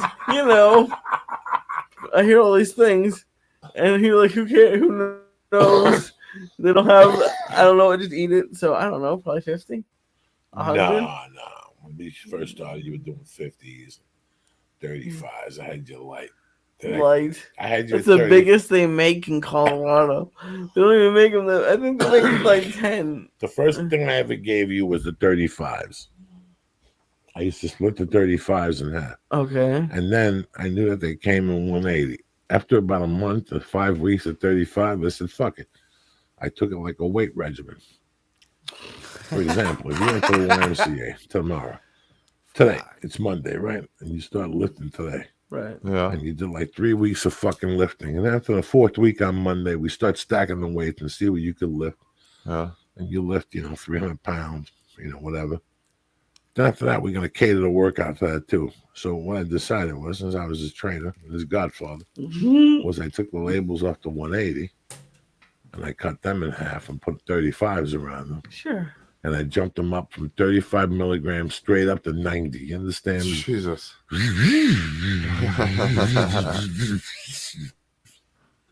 I had them there. Then I was giving them those 200 milligram cookies that were definitely 6,000 milligrams. They were definitely. Really? Just dosing? Oh, my God. I know. So you never give anybody the right amount? No. I didn't know for a fact. Listen. You go to the store and These are just his beliefs. They tell you that these cookies we used to get, there were these circle cookies. Maybe it's because of the frosting. What were they called? Remember they gave us a box of Nice Guys in San Diego. They were like this. They were 200 So Kind. They were 200 milligrams. Ari, do you know how many fucking times me and Lee How dare you, Slow State, do the floss on my channel? Fucking talk. I couldn't talk. That's a lot more. Just a So Kind cookie? Split it down the middle. Me They have like one. pretty frosting. Fucked up. We get fucked up. What about the whole brownie excursion we went to when you gave the chick the lemon bread? No, the banana bread. No, you gave her the corner or something. The banana bread. It was a banana bread. It was a banana bread. We've been in training for years. Oh my God! But I gave her so little. I gave her so little. We made an astronomical THC. Just for leg. It was a banana bread. That was a plague on the scene. People were getting a whiff of it, and it was just wrecking people. Any amount. It was delicious with the chocolate. We took it chips. to Six Flags. Yeah, it was delicious with the chocolate chips. That whole trip in New York, we were fucking cutting off slices to do the documentary. How about the ride? Did you guys say something or want to say something? I was gonna say, you guys got any stories? Because my ex, we ate this cookie. We were told they were actually kind of weak, but we were like being cautious, and we only ate a quarter each. And we were trying to watch Inglourious Bastards. We went to the theater. My poor ex, he was like, he started rocking and he couldn't handle it. He's like, I'm gonna die. And then later on, he's like, it's like space. It's like just space is all around us. He tripped out so bad, and I was just sitting there like, wow. I don't feel anything. You were seasoned at that time. You already had tolerance. Well, I was a regular. I've been like a pretty consistent smoker for a while, but ingesting it has never actually worked for me like it does for other people. Mm-hmm. So I've actually sought out tinctures If you've heard of that, where you stick it under your tongue, it's like a higher microdose, and then you let it absorb for a certain amount of time. I've done it a lot with CBD, and I love it that way because I can really feel the CBD that way. So I actually want to make my own. I'd like to do that in lion's mane oil. We talked about that the other night too. Yeah. Good stuff. Yeah, good stuff. Home, the scary.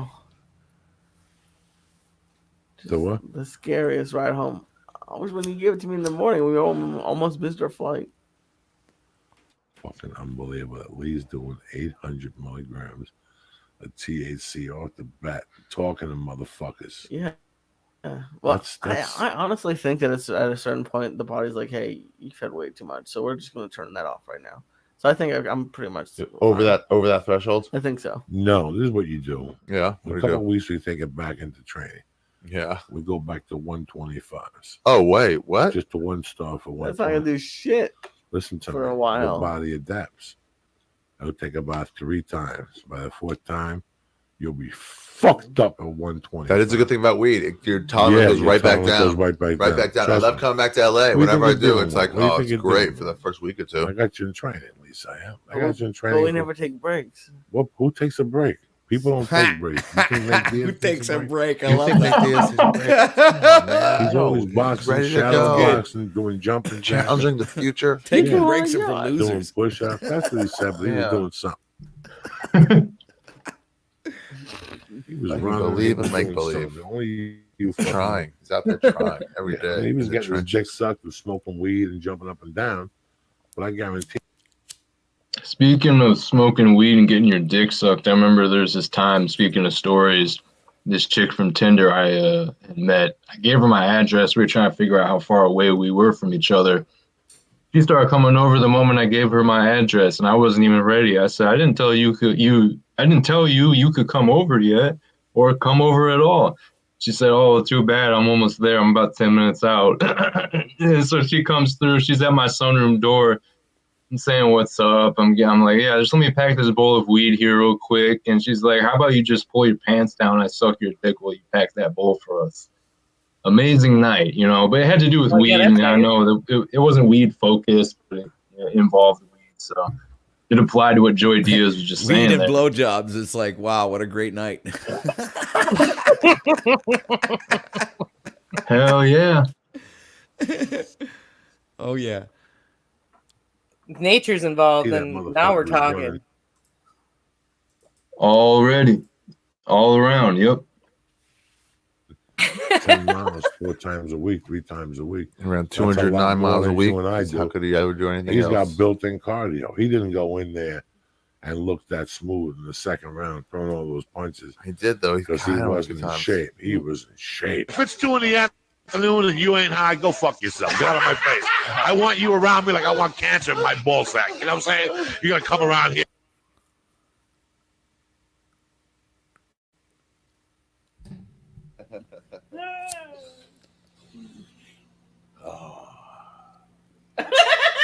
What the fuck are you giggling about? No, Why did you like him? What did he did an error. I knew a second ago, but now just keep going from where you told it, because then You know that little forehead you got? I work him over. Everybody, do you too, bro? it's on it. That's what I said. Press what? I don't even know what the fuck you're saying, Lee, right now. You sound like him right now. They'll probably put you in that class, right? And we're like, look, you know, the fucking Lord's left. Off a brain right now and press in. Let's don't gotta deal with this fucking bird of happiness. This I gotta deal with people. Now you see what's on there. I was dying. Hey! And my fat foot got over, dog. Fucking left, bro. Would have finished telling you, Lee? Yeah. Mowgli. He was, bro. He was like a Mowgli. Oh my god. The fucking award of the night goes to Duncan Trussell. Nobody sends nobody this unless they're a professional.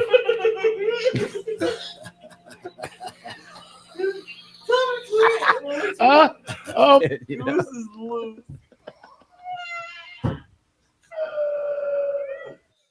and we all got along. And I did some.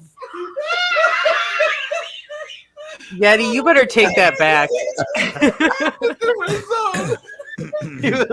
Oh my God. That's an inner young. Rusty style with the same back.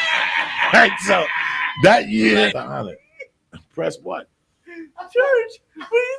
CHURCH and get 10% off your first fucking order from Honor. And they deliver tremendous. They got the Stay On It program. They got a ton of good stuff. He's thinking of selling his underwear. I go, who you gonna sell your underwear to? I'll sell you my underwear. It's not me undies. Classic tidy whities with a little skid mark. Just to take you back. I'll decorate it for you. I even fart in there and leave it. It'll look like a fucking got shot. What? The 1400? Shotguns? No, the other ones. The ones that spray like. Oh, a musket. It looks like it's got shot with a musket. I'll sell you those underwears for the small 2,000. You know me. I got no fucking shame. Yes, I do. I can't sell men underwear to men. That's torturing. Other little young guys smelling my dick. How would I sleep at night? I'm a Catholic. You know what I'm saying? I can't put up with that shit. You don't care about that. Fuck that. No, I can't. There's a lot of shit I can't do, guys. But I just wouldn't do. I just can't do against who I am and who I belong, you know. And it's like Cameo's nice, but I can't sell you a video of me yelling at you. If I want to make a video of me yelling at you, trust me, I'll yell at you eventually if you like. Today, leave it at. And I saw fucking crack vials on the steps. No way. Yeah. Oh, so you really couldn't say anything aloud. I used to go to games with my mother. She and went like this with his fingers and turned back around. Ari Shafir, he was Zoom as I zoomed once. Now every fucking idiot's reaching out to me to Zoom. I don't want to Zoom with nobody. You understand? You want to Zoom on your own fucking time. I don't want to Zoom with nobody. I want to Zoom with fucking the guest I have, and that's it. I barely want to do that.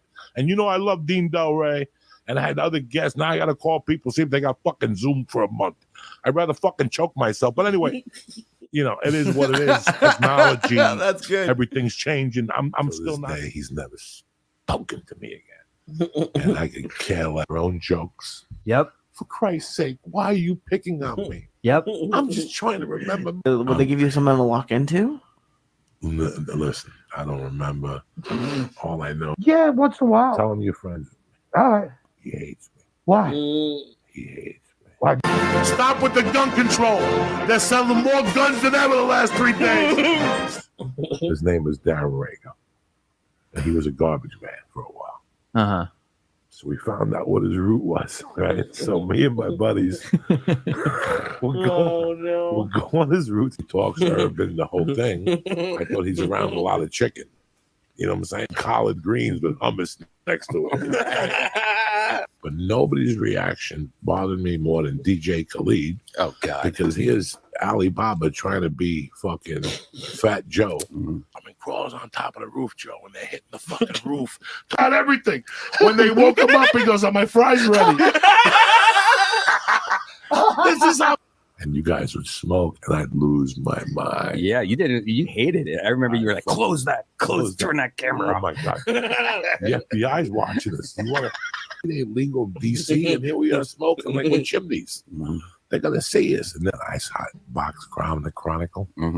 One popped up about 10 days ago. I am fucking high as a kite. And it was right around the time my wife was pregnant. I said I had to go home because I got a pregnant wife. I always thought about, okay, so I parked the car facing whatever the fuck, this direction.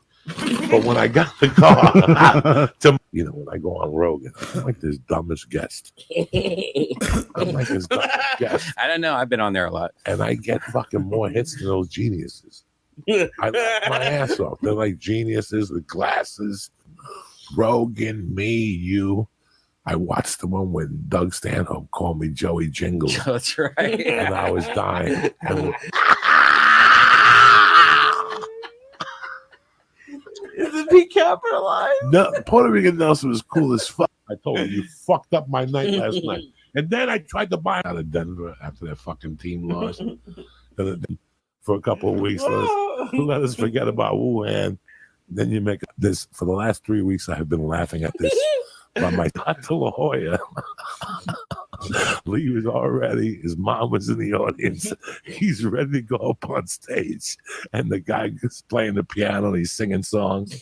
Right? The guy is playing the piano and he's singing songs. Right? The guy just sits there for an hour in La Jolla. And between you and me, you want to shoot yourself. He's the nicest guy in the world. I wouldn't know the first step to get a gun. The first. I'm trying to find a clip of I'm trying to find this clip from Joey Diaz podcast where he has this woman comedian on and they end up talking about eating pussy and it's fucking hilarious. Someone had clipped it and had it on YouTube for a while, but they took it down, I believe. I can't find it anymore, so I'm trying to find it here in the background. Yeah, man, I've found myself getting back into the comedy scene recently, hence what I'm talking about. Not only because of Brian O'Shea doing bits on the stream, but also it being a piece of these streams in general with the bits, non-bits that we do. And it's just interesting. I'm kind of rediscovering my interest in what it is, and also how, Paul, does an entertainment broadcast and fucking does bits too. A lot of this shit's based around bits and comedy ultimately, with the entertainment aspect of these channels and their crossover. So, I yield. I could get into it deeper, about the divine comedy, right? But, y'all got it. I'm going to look for that clip in the background about the pussy eating, and I'll get back to y'all. Sounds good. Wait. Wait, really quick. What? What? Wait, you didn't hear article? me? I didn't hear but I'm confused. What article? What? What article about what? Earlier. It's just like, is it like some sort of like health thing? I'm just curious what you're looking up. Yeah, it's a holistic health to eating chicks out. What do you mean? Nice. No, see, that was the bit. That's the bit right there. To come full circle, just talking about doing bits. But no, I was talking about this Joey Diaz guy. He has a podcast where he has this lady comedian on, and they get into a really funny combo about cunnilingus. Shout out to the Zetetic Warrior. Yep. ODW has me doing that laugh now. It rubbed off on me. Type laugh. Aggravating thing. Yeah. Yeah, that's my mild laugh. It's like when I think it's funny, but I'm not like going all out. It's just like, it's the mild laugh, right? It's really got to be funny when I go all out. It's like it's happened before.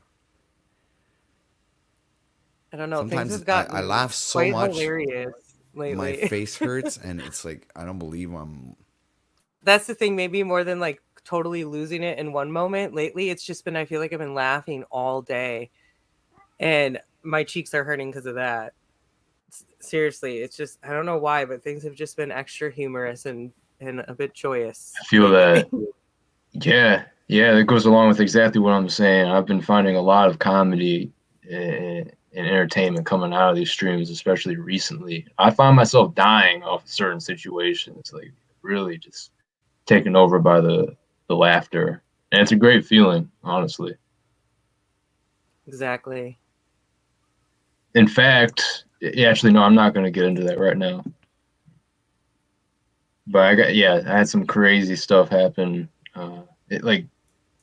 Experiencing like laughing and crying at the same time, like a weird synthesis of them both. Like I had that earlier this morning based off an experience I had where it was like, it was so powerful. I had done like a medium dose of DMT, my DMT in the morning. And I got into it earlier what I was experiencing, but it was almost like orgasmic. Like it was just like this overload of energy of like good crying, yet the best way to describe it is this guy Paul Chek said, he was talking about the afterlife and the process of dying.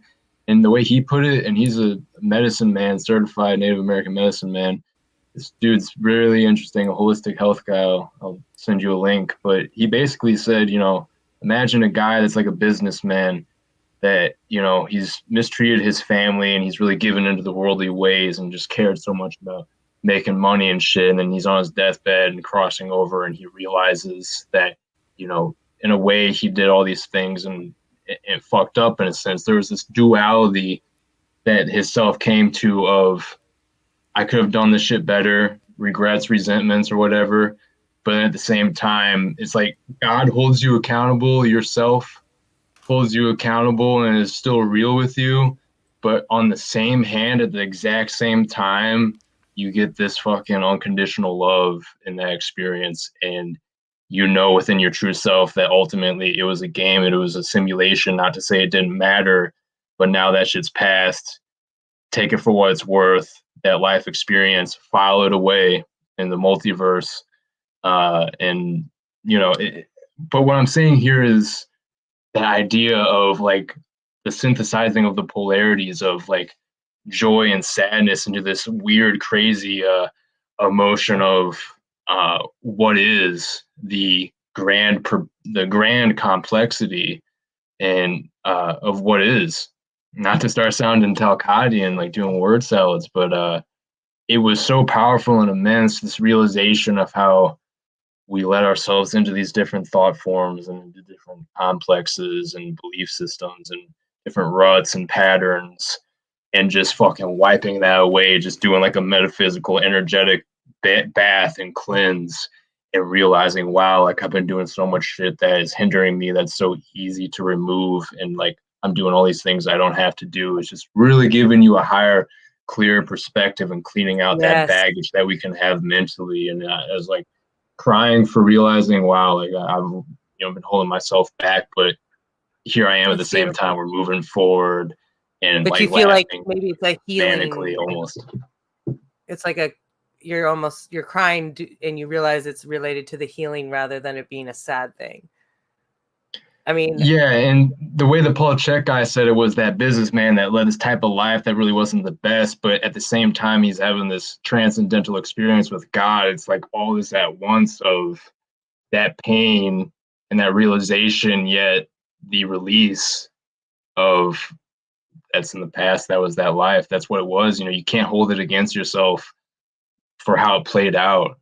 So here you are now, and just that holding that duality within yourself is such a powerful experience compared to, oh, I feel this way or that way. Rather, I feel all of it at once, and it's hard to contain because it's a transcendental experience. It's like embodying those two things, which often we experience as separate, and intertwining them.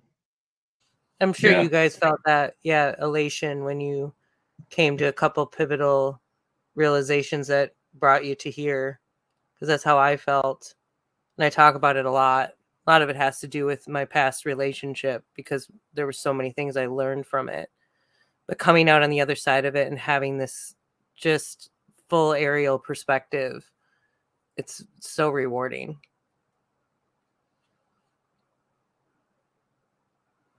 And it's all that goes along with the idea of like awakening and stages, and like almost reaching checkpoints or like boost ramps on your life path, where you can discernibly feel and see that things happening in your life at that point are having more of a return, or there's some type of force multiplication that's taking place within your experiences. And it becomes clear that we can have these points in our life, whether it's a week, a day, or a month. Oh shit! Hold on, I gotta charge my headphones. Y'all take over for a second. My bad. What the hell, Christos? You were on a roll. You expecting us to pick up after that? I was kind of just easing in. I was like getting my work ready to go. Just drops us with the thing. I was like, what? What? Huh? Come on, quicker. I'm just kidding. Can you still hear me? Yeah. Yeah, we can now. Yeah. Is there echo because I don't have my headphones on though? Nope. No. Okay.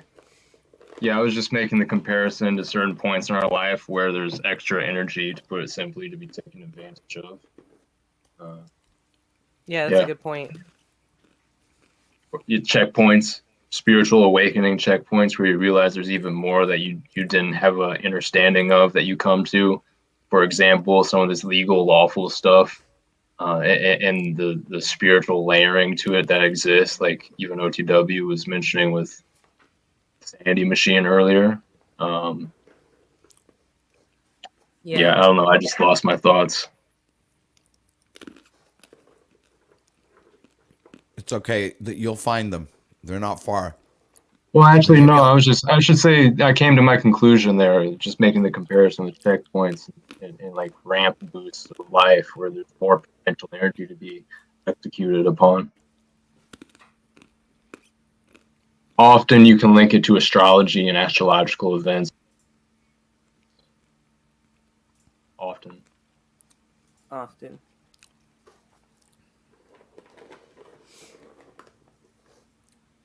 Yeah, I'm just eating a couple of. Go ahead. So this is a little bit also connecting to a lot of this discussion lately of manifestation, and just like sort of what are we manifesting when we're constantly consuming some of this crap, instead of maybe focusing on. And this isn't me trying to tell everybody they're doing it wrong. I'm just like bringing this up because it has to do with the looping too, right? Like if we're just constantly glorifying this monetization setup, especially like with what we're seeing here in these streets, with people choosing to just perpetuate like conferences and, you know, like paid like trips or something, that you're just going there to listen to people talk instead of actually maybe making sure there's a whole other educational value to it as well on a consistent basis. I mean, there's so many things I could, you know, break it down with, but as far as like what we're all talking about right now and like what we all want to see, and keeping in mind living in the present, because I do feel like that's key. You know, you can't, in my mind, you can't really obsess about what's to come.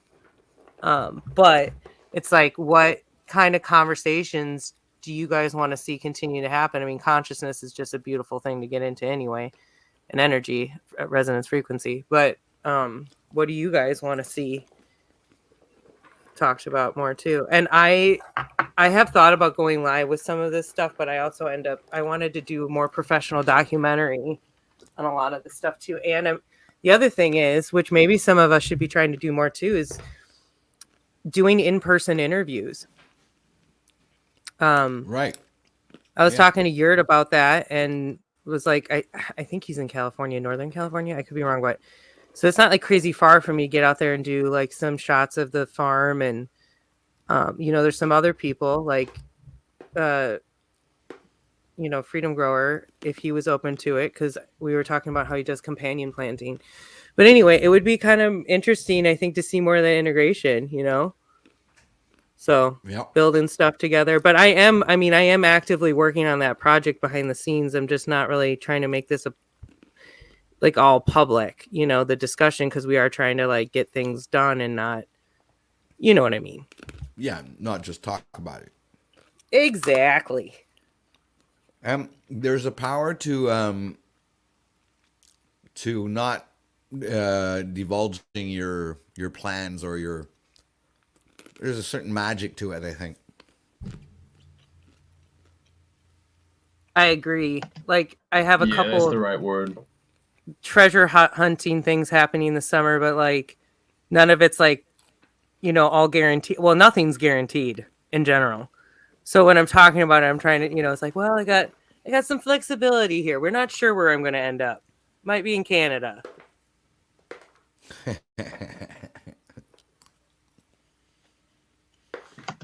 don't know about that one.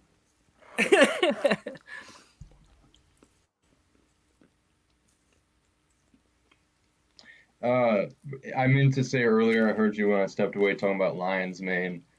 That is probably one of the most powerful nootropics. That and L-tyrosine. You know, I'm always talking about alpha brain with Joe Rogan. I still support and promote that, of course, but you don't have to get alpha brain because there's some key things in it that you can get separately and kind of do the same thing with without alpha brain. That would be lion's mane. Well, lion's mane is not an alpha brain, but it's good to stack with. But what's in alpha brain is L-tyrosine, and is that a lion's mane tincture?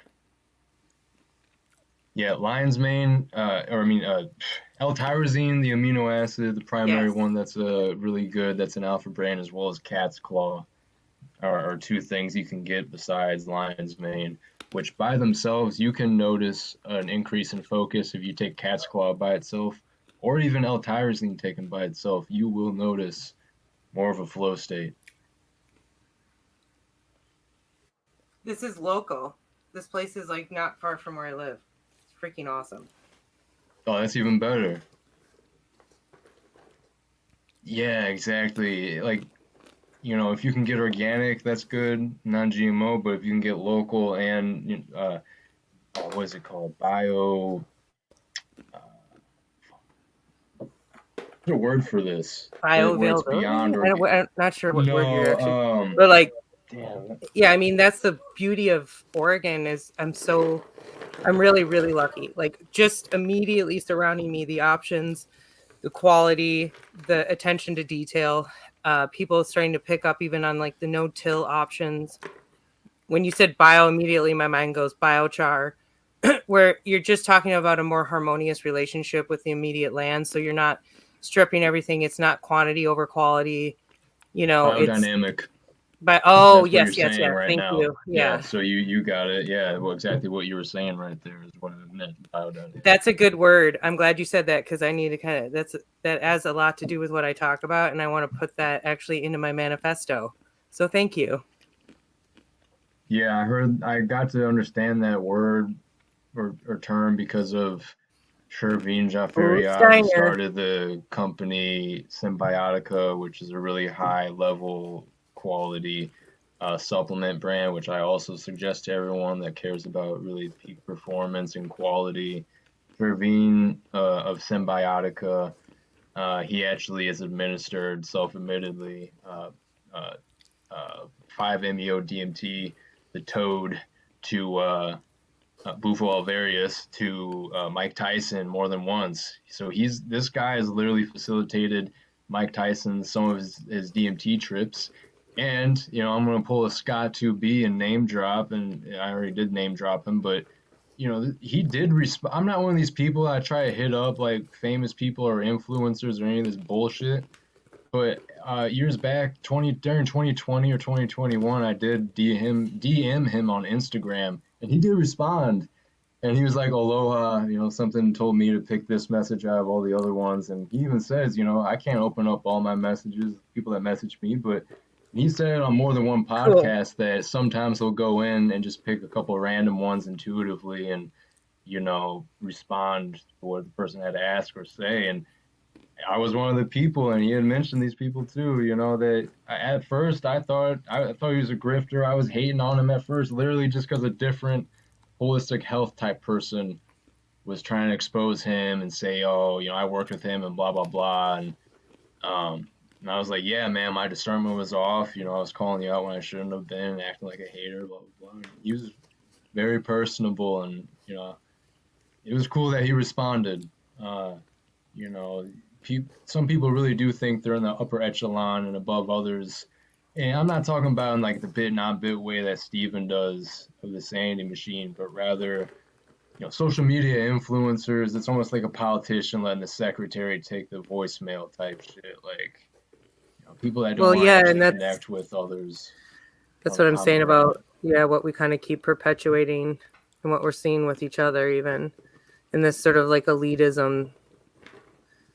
And I mean, that does need to be broken down more in the social dynamics of hierarchies, but also then is that not just actually unique abilities and placement based on that, but with mutual respect? I just think like we could be in setups that were a little bit more harmonious or round table-esque. Yeah, less middlemen, more direct. Yeah. Which goes back to the biodynamic aspect, because biodynamics is about eliminating all the, industrial factory processing unnecessary aspects with things that should be grown in healthy, real, not dead soil, as we have at this point.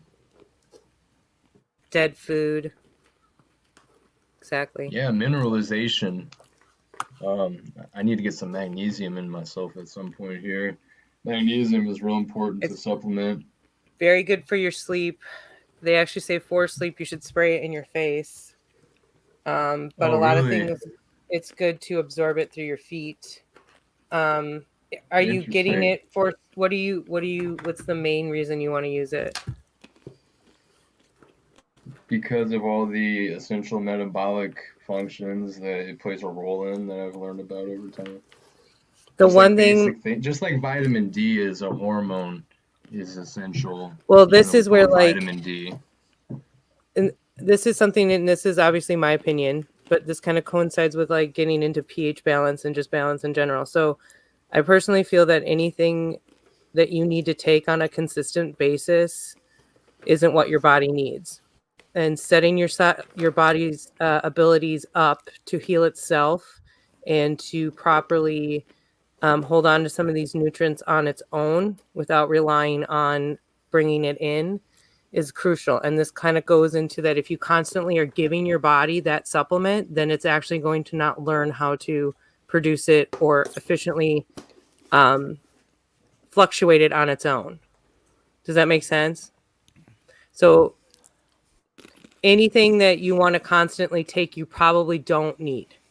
If you want to take it for a short period of time, that's a different story, because anything can obviously be beneficial in that, but you should never have to really take it more than a month without your body being able to sort of like reset itself from its deficiency. Does that make sense? Yeah, sounds good. This goes like with breathing, which is like what I had to do for a living, right? And teach people how to breathe. But one of the things I realized with this equipment was, even though I said it, I used to tell my patients, because there is some truth to this, that it would help people in short-term circumstances retrain themselves how to breathe. But as soon as you become reliant on that every single night, your whole mindset, the way your body positions itself to compensate for this thing, it all changes how you end up breathing. And so then there's a whole coming off of that and trying to but most people think they never could. And it's obviously, there's a lot more coming on. And that's why when we've talked about the scary facial expressions, this also goes into using those throat muscles properly. And that has a lot to do with our abilities to breathe better and avoid needing ventilators and CPAP machines. I understand what you're saying. I wouldn't say I disagree. I would only justify, and yeah, I know, I agree. You don't need to supplement things constantly. But in this world we live in, it would seem that we are getting stripped of a lot of shit just through the environment circumstances.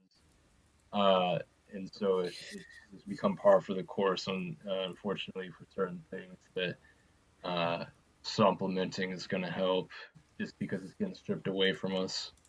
But yeah, no, we have a lot more potential than we give ourselves credit with our natural abilities of our body, and that makes sense with the fluctuation and training and the body recognizing and interacting. Don't forget the power of intention too, right? Just like telling yourself that what you're consuming is good for you, or if you're exposed to something, like people, like I do sort of feel like, and I'm not saying this is what you're doing, that I've noticed a trend with this a little bit, like glorifying the trails in the sky and getting, upset about it, but not realizing that their own upsetness isn't actually like assisting the situation. And I've asked people, have you ever actually just tried to sit and meditate and imagine that you have wiped them away? Because I have, and it does work. And it doesn't take that long. I don't ever think about the slave trails. I could care less about That's them. beautiful. And actually, that is something that I have also agreed that I actually did some sort of thing or some sort of like statement over this area where I'm at. And ever since there's been no problems. So it's just interesting how that works. Power of the mind, goes into the Buddhist monk intentional water study. And that's the only reason why I say just don't forget that part of it, you know. But I agree with you. And magnesium is one of the best ones. And especially when you get it sourced properly. And then, like I said, it usually comes in that spray form. So you can like do it right on your face or right on the bottom of your feet. And if you have the ability, see, this is where it's like if you can get into a stream and get your bare feet into the ground when you're just standing in there, you will actually absorb minerals in that way, because that's one of the best areas and places for that. Also energetically. What's the word for that? For if there's a certain area where things are more bioavailable to be absorbed into your body? Because like I guess like other than transdermal, because that's not what I'm talking about. Like if an area of the body has more ability to do transdermal interactions and shit that you put on it. And have you seen? There has to be a word for it. Have you seen in Chinese medicine the bottom of the diagram of the bottom of the foot, how each section of the foot actually connects to a different part of the body? Yeah, you're talking about the nadis? I think I have something. Say that again. You're talking about the nadis, N-A-D-I, like the microchakras of the nervous system. A little bit different, more closer to like meridians, Chinese meridians. Well, I mean, that's the word that I was about to say. But it's similar. It's all connected. Don't the meridians play into the? So the meridians, yes, they do. Chinese aspect.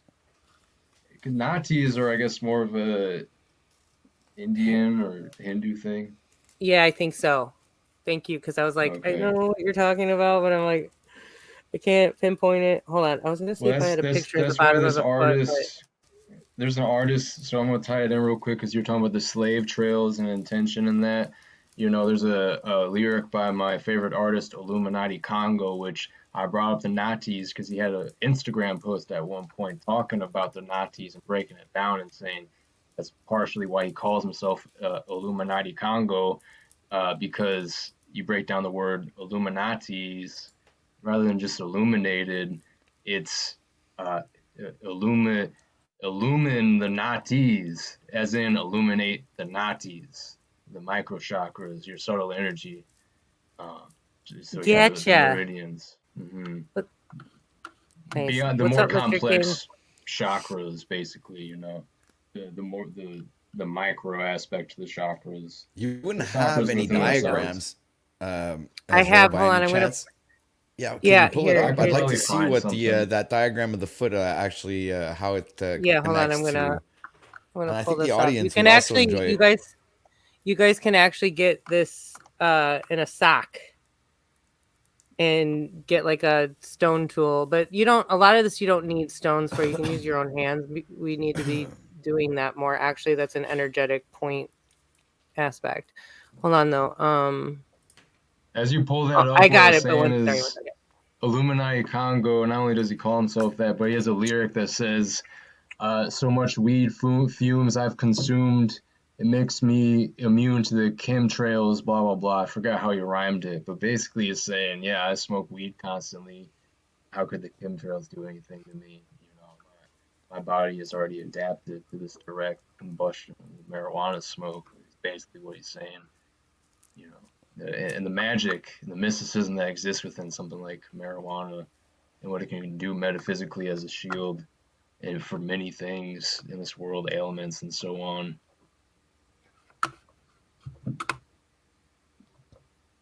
Keeps you. It's exciting times, to be honest. Like, and the amount of information that. Sorry, go ahead. It's like living in the outer limits, you know? Yeah.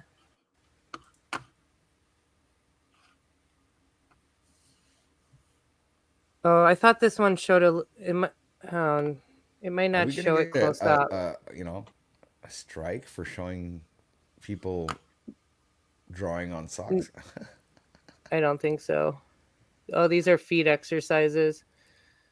I I have a lot of stuff for knees because I had 2 knee surgeries when I was 16 and 17. Okay, this is not. Sorry, hold on.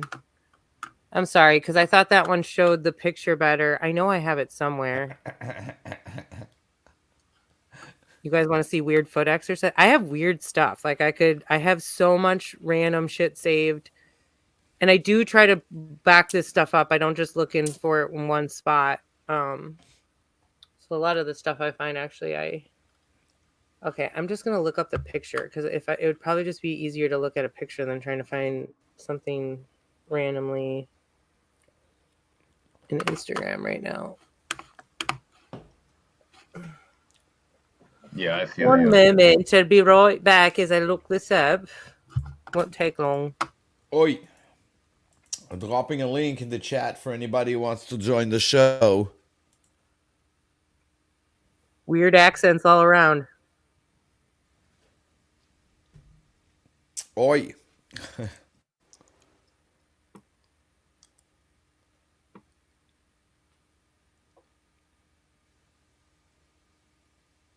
Yo, you should let me play this until she pulls it up, even if it's literally like 3 seconds until she pulls it up.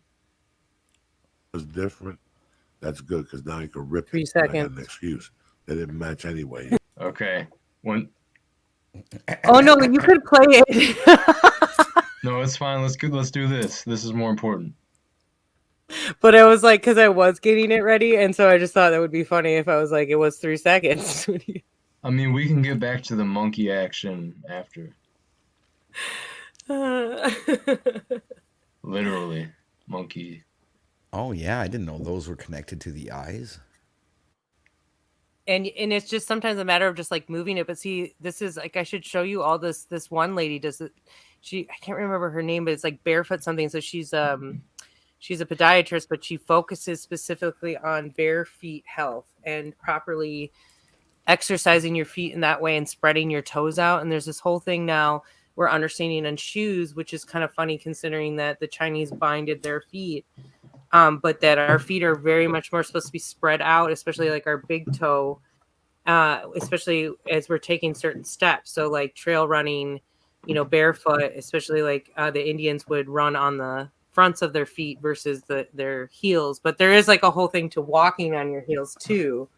So like we don't necessarily walk correctly, and a lot of it has to do with our shoes. Right. Narrow toes. Yeah. Yeah. Completely. Yeah, that is like one of the frontiers that I'm on at this point as well. I've been really thinking about that. It's funny you bring this up. I've been thinking about it recently and getting new shoes. I've been making conscious efforts to ground more recently, especially with all the microdosing of DMT I've done. I can just tell all these little things that I need to do, like when I need to get more greens.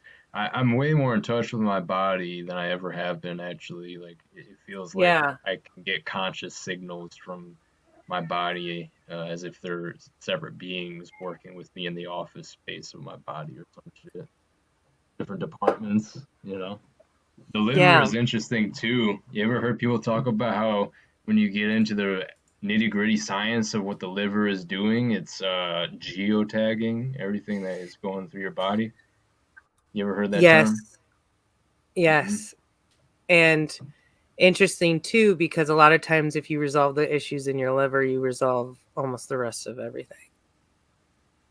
So one of the things I do tell people, if you can tolerate, depending on the citrus, there's other options, but if you can just get lemons, start with lemon water generally every morning versus like waiting.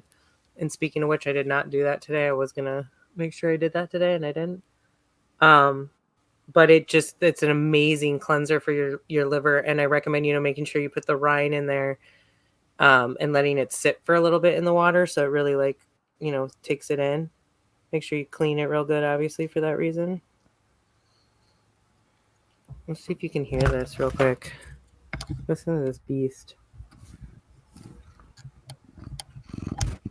Can you hear that? Yeah, who is that? That's my cat. She's purring.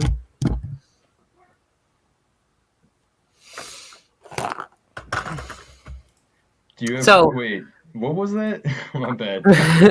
Is that a gato? Yeah, it's a gato. It's Oh, my okay. my Himalayan Siamese mix. She's gorgeous. She's very talkative. She's almost 18. She's actually very healthy. Anyway, where was I gonna go? I was gonna pull up some other pictures here. Let's look at something else. Joe, did you answer Joe King's question? Oh, sorry. No. Well, what? I shouldn't say totally no. My situation was a little weird. So I actually broke a piece of my femur bone off. And it was like floating in my knee. So there's probably manipulation tactics where they could have, potentially got that piece to sort of stick in place. I don't know exactly how that would have worked out, but yeah, my knee surgery was tricky, and they actually told me they were gonna have to take cells out of my spine and cultivate them in a lab to regrow my cartilage because of the injury. It had just like stripped all the cartilage on the base of my femur to the kneecap, and my kneecap had kind of gotten shattered too because it literally That ripped a sounds piece like of my they wanted to make femur a bone clone off. of you. Yeah, it kind of did, right? Well, Yeah, I ended up my body actually healed like quite well. I couldn't put any weight on it for 6 months, but then what happened was I was starting to a little bit out, like just pushing close to that time, and I don't know if that was exactly what caused it, but one of the pins didn't dissolve and it ended up popping out, and so they had to go back in and like take that out and try to do like a quick repair on that one spot, but they said my entire cartilage grew back on its own. Huh. So, and honestly, they actually told me because of the odd injury that I had, they're like, well, you're almost likely going to have knee surgery at a really early age. So be prepared. Like they were saying like by now. Well, I can tell you that I can still hike quite a few miles and with no problems.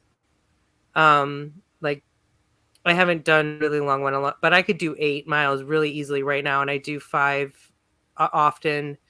But I have a tactic if my knee is like feeling a little odd or anything, I just kind of do thing, and now my whole thing is lymph massaging and like really nurturing that muscle. Plus, I have this thing where I'm really always strengthening my quad right there, which is why in that picture of me, the lumberjack Sarah.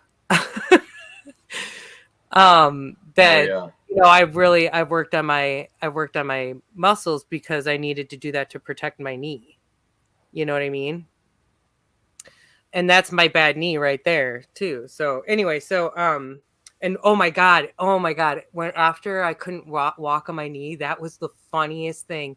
How skinny my leg was on my injured leg, right? That I couldn't put any weight on for 6 months. And then because I had to have that second surgery, I had to not put any weight on it versus my other leg in the muscle. And I was on crutches like all the time. So they used to call me Speedy Gonzalez going down the hallways and everything with this like little crippled little leg. All right. Anyway, that's my knee surgery story, and it's just complicated. So I don't know because I haven't personally looked up some of those tactics, but I'm really fascinated in doing that because my friend had her uterus flipped from her first pregnancy, and they massaged it back into place. So what if they could have done that with that piece of my femur bone and brought it back up into place and like sort of secured it in a way, right, through manipulation. And then it healed naturally on its own versus them needing to go invasively in there and pin it back in, right? Yeah. So, true. Anyway. True. Yeah, because the human body is actually pretty impressive when it comes to healing. And you think, and I'll refer that back to Jay Phillips, man, who literally blew his freaking head off. And he's here today to talk about it, man. I haven't seen him around lately, but he's still around. He's still talking, walking, doing everything. Wow. That's amazing. Yeah. Yeah, he was missing half of his brain basically Well, for a minute. Yeah, and see, this isn't actually, people actually are talking about this more and more, that you would expect, and what we previously thought or understood was that if that happened to somebody, there was absolutely no way, and there is regrowth. And I used to tell my patients that too. If you can go into stage 3, you do actually regenerate gray matter. Stage 3 is restorative stage delta sleep.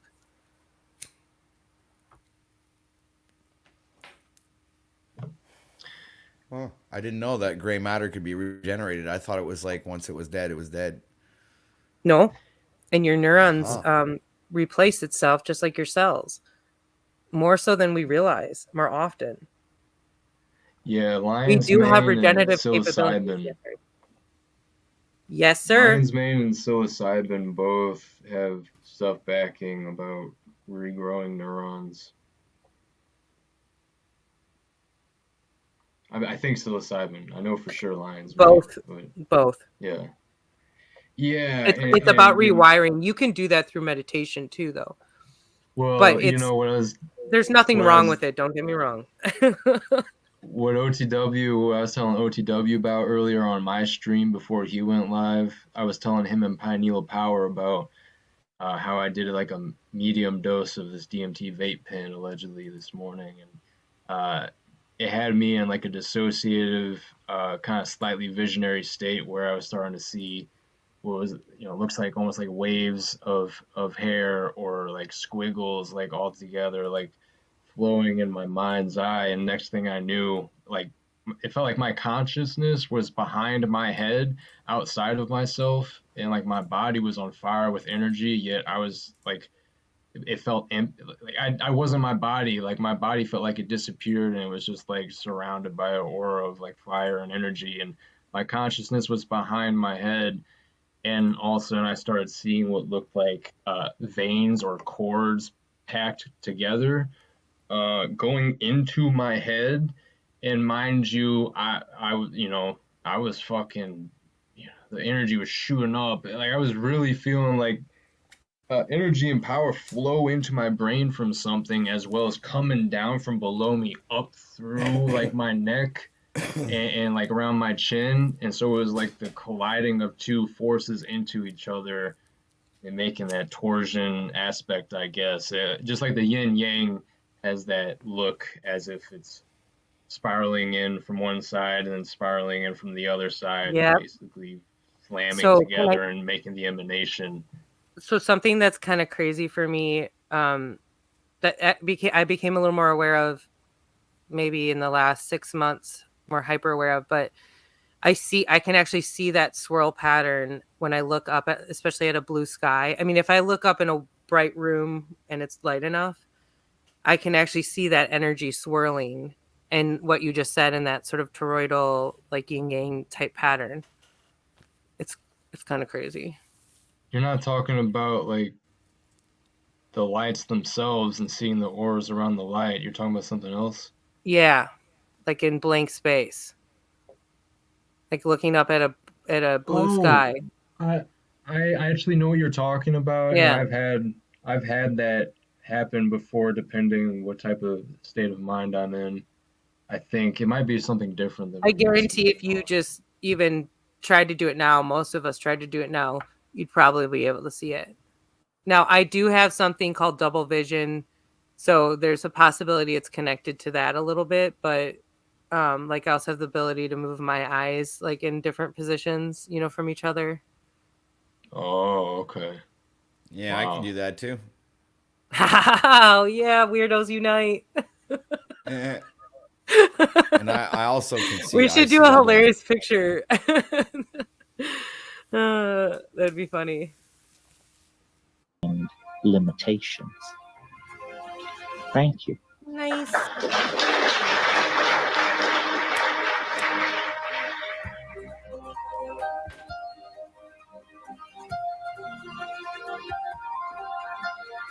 Yeah.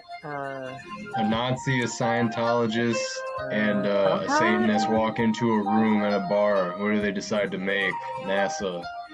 That's a Sam Tripoli joke. It's a good Sam. It made me think of that when you threw up Hitler. Yeah, well, this will be like, I guess, the segue on over to proper instruction motivates people. So, we'll pretty much end it here. And thank the Thanks audience again, for watching. Patrick. Yeah, thanks for coming. Definitely. I mean, you summoned me with that picture.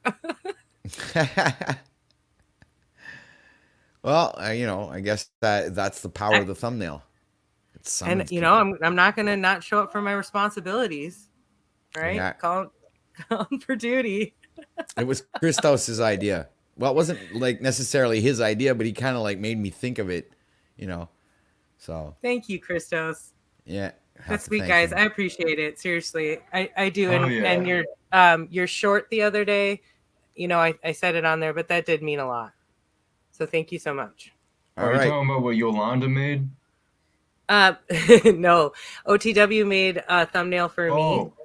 It's I'm just I'm shouting my shit. Yeah, that was a good Freedom short. Grower one. Yeah. Yup. Freedom Growers always got good stuff to say. Shout out to Richard.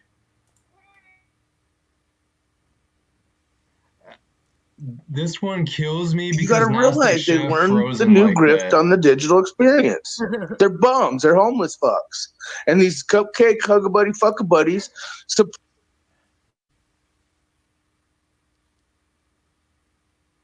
if you guys want continued examples of the ability for the body to be powerful in its own right, if you look into Shaolin monks, which have actually been, there's been like a lot of reports about this levitation stuff that, supposedly was debunked. But if you look into it, it gets a little bit more interesting than that. They were actually able to rewire their brains by actually what they go through is their ceremony, is their initiation ceremony. They have to have these incense layered all over the top of their head. And they were actually able to show this through scans, what was happening. But they are able to actually alter where the pain sensors come from. So they are not able to feel the pain.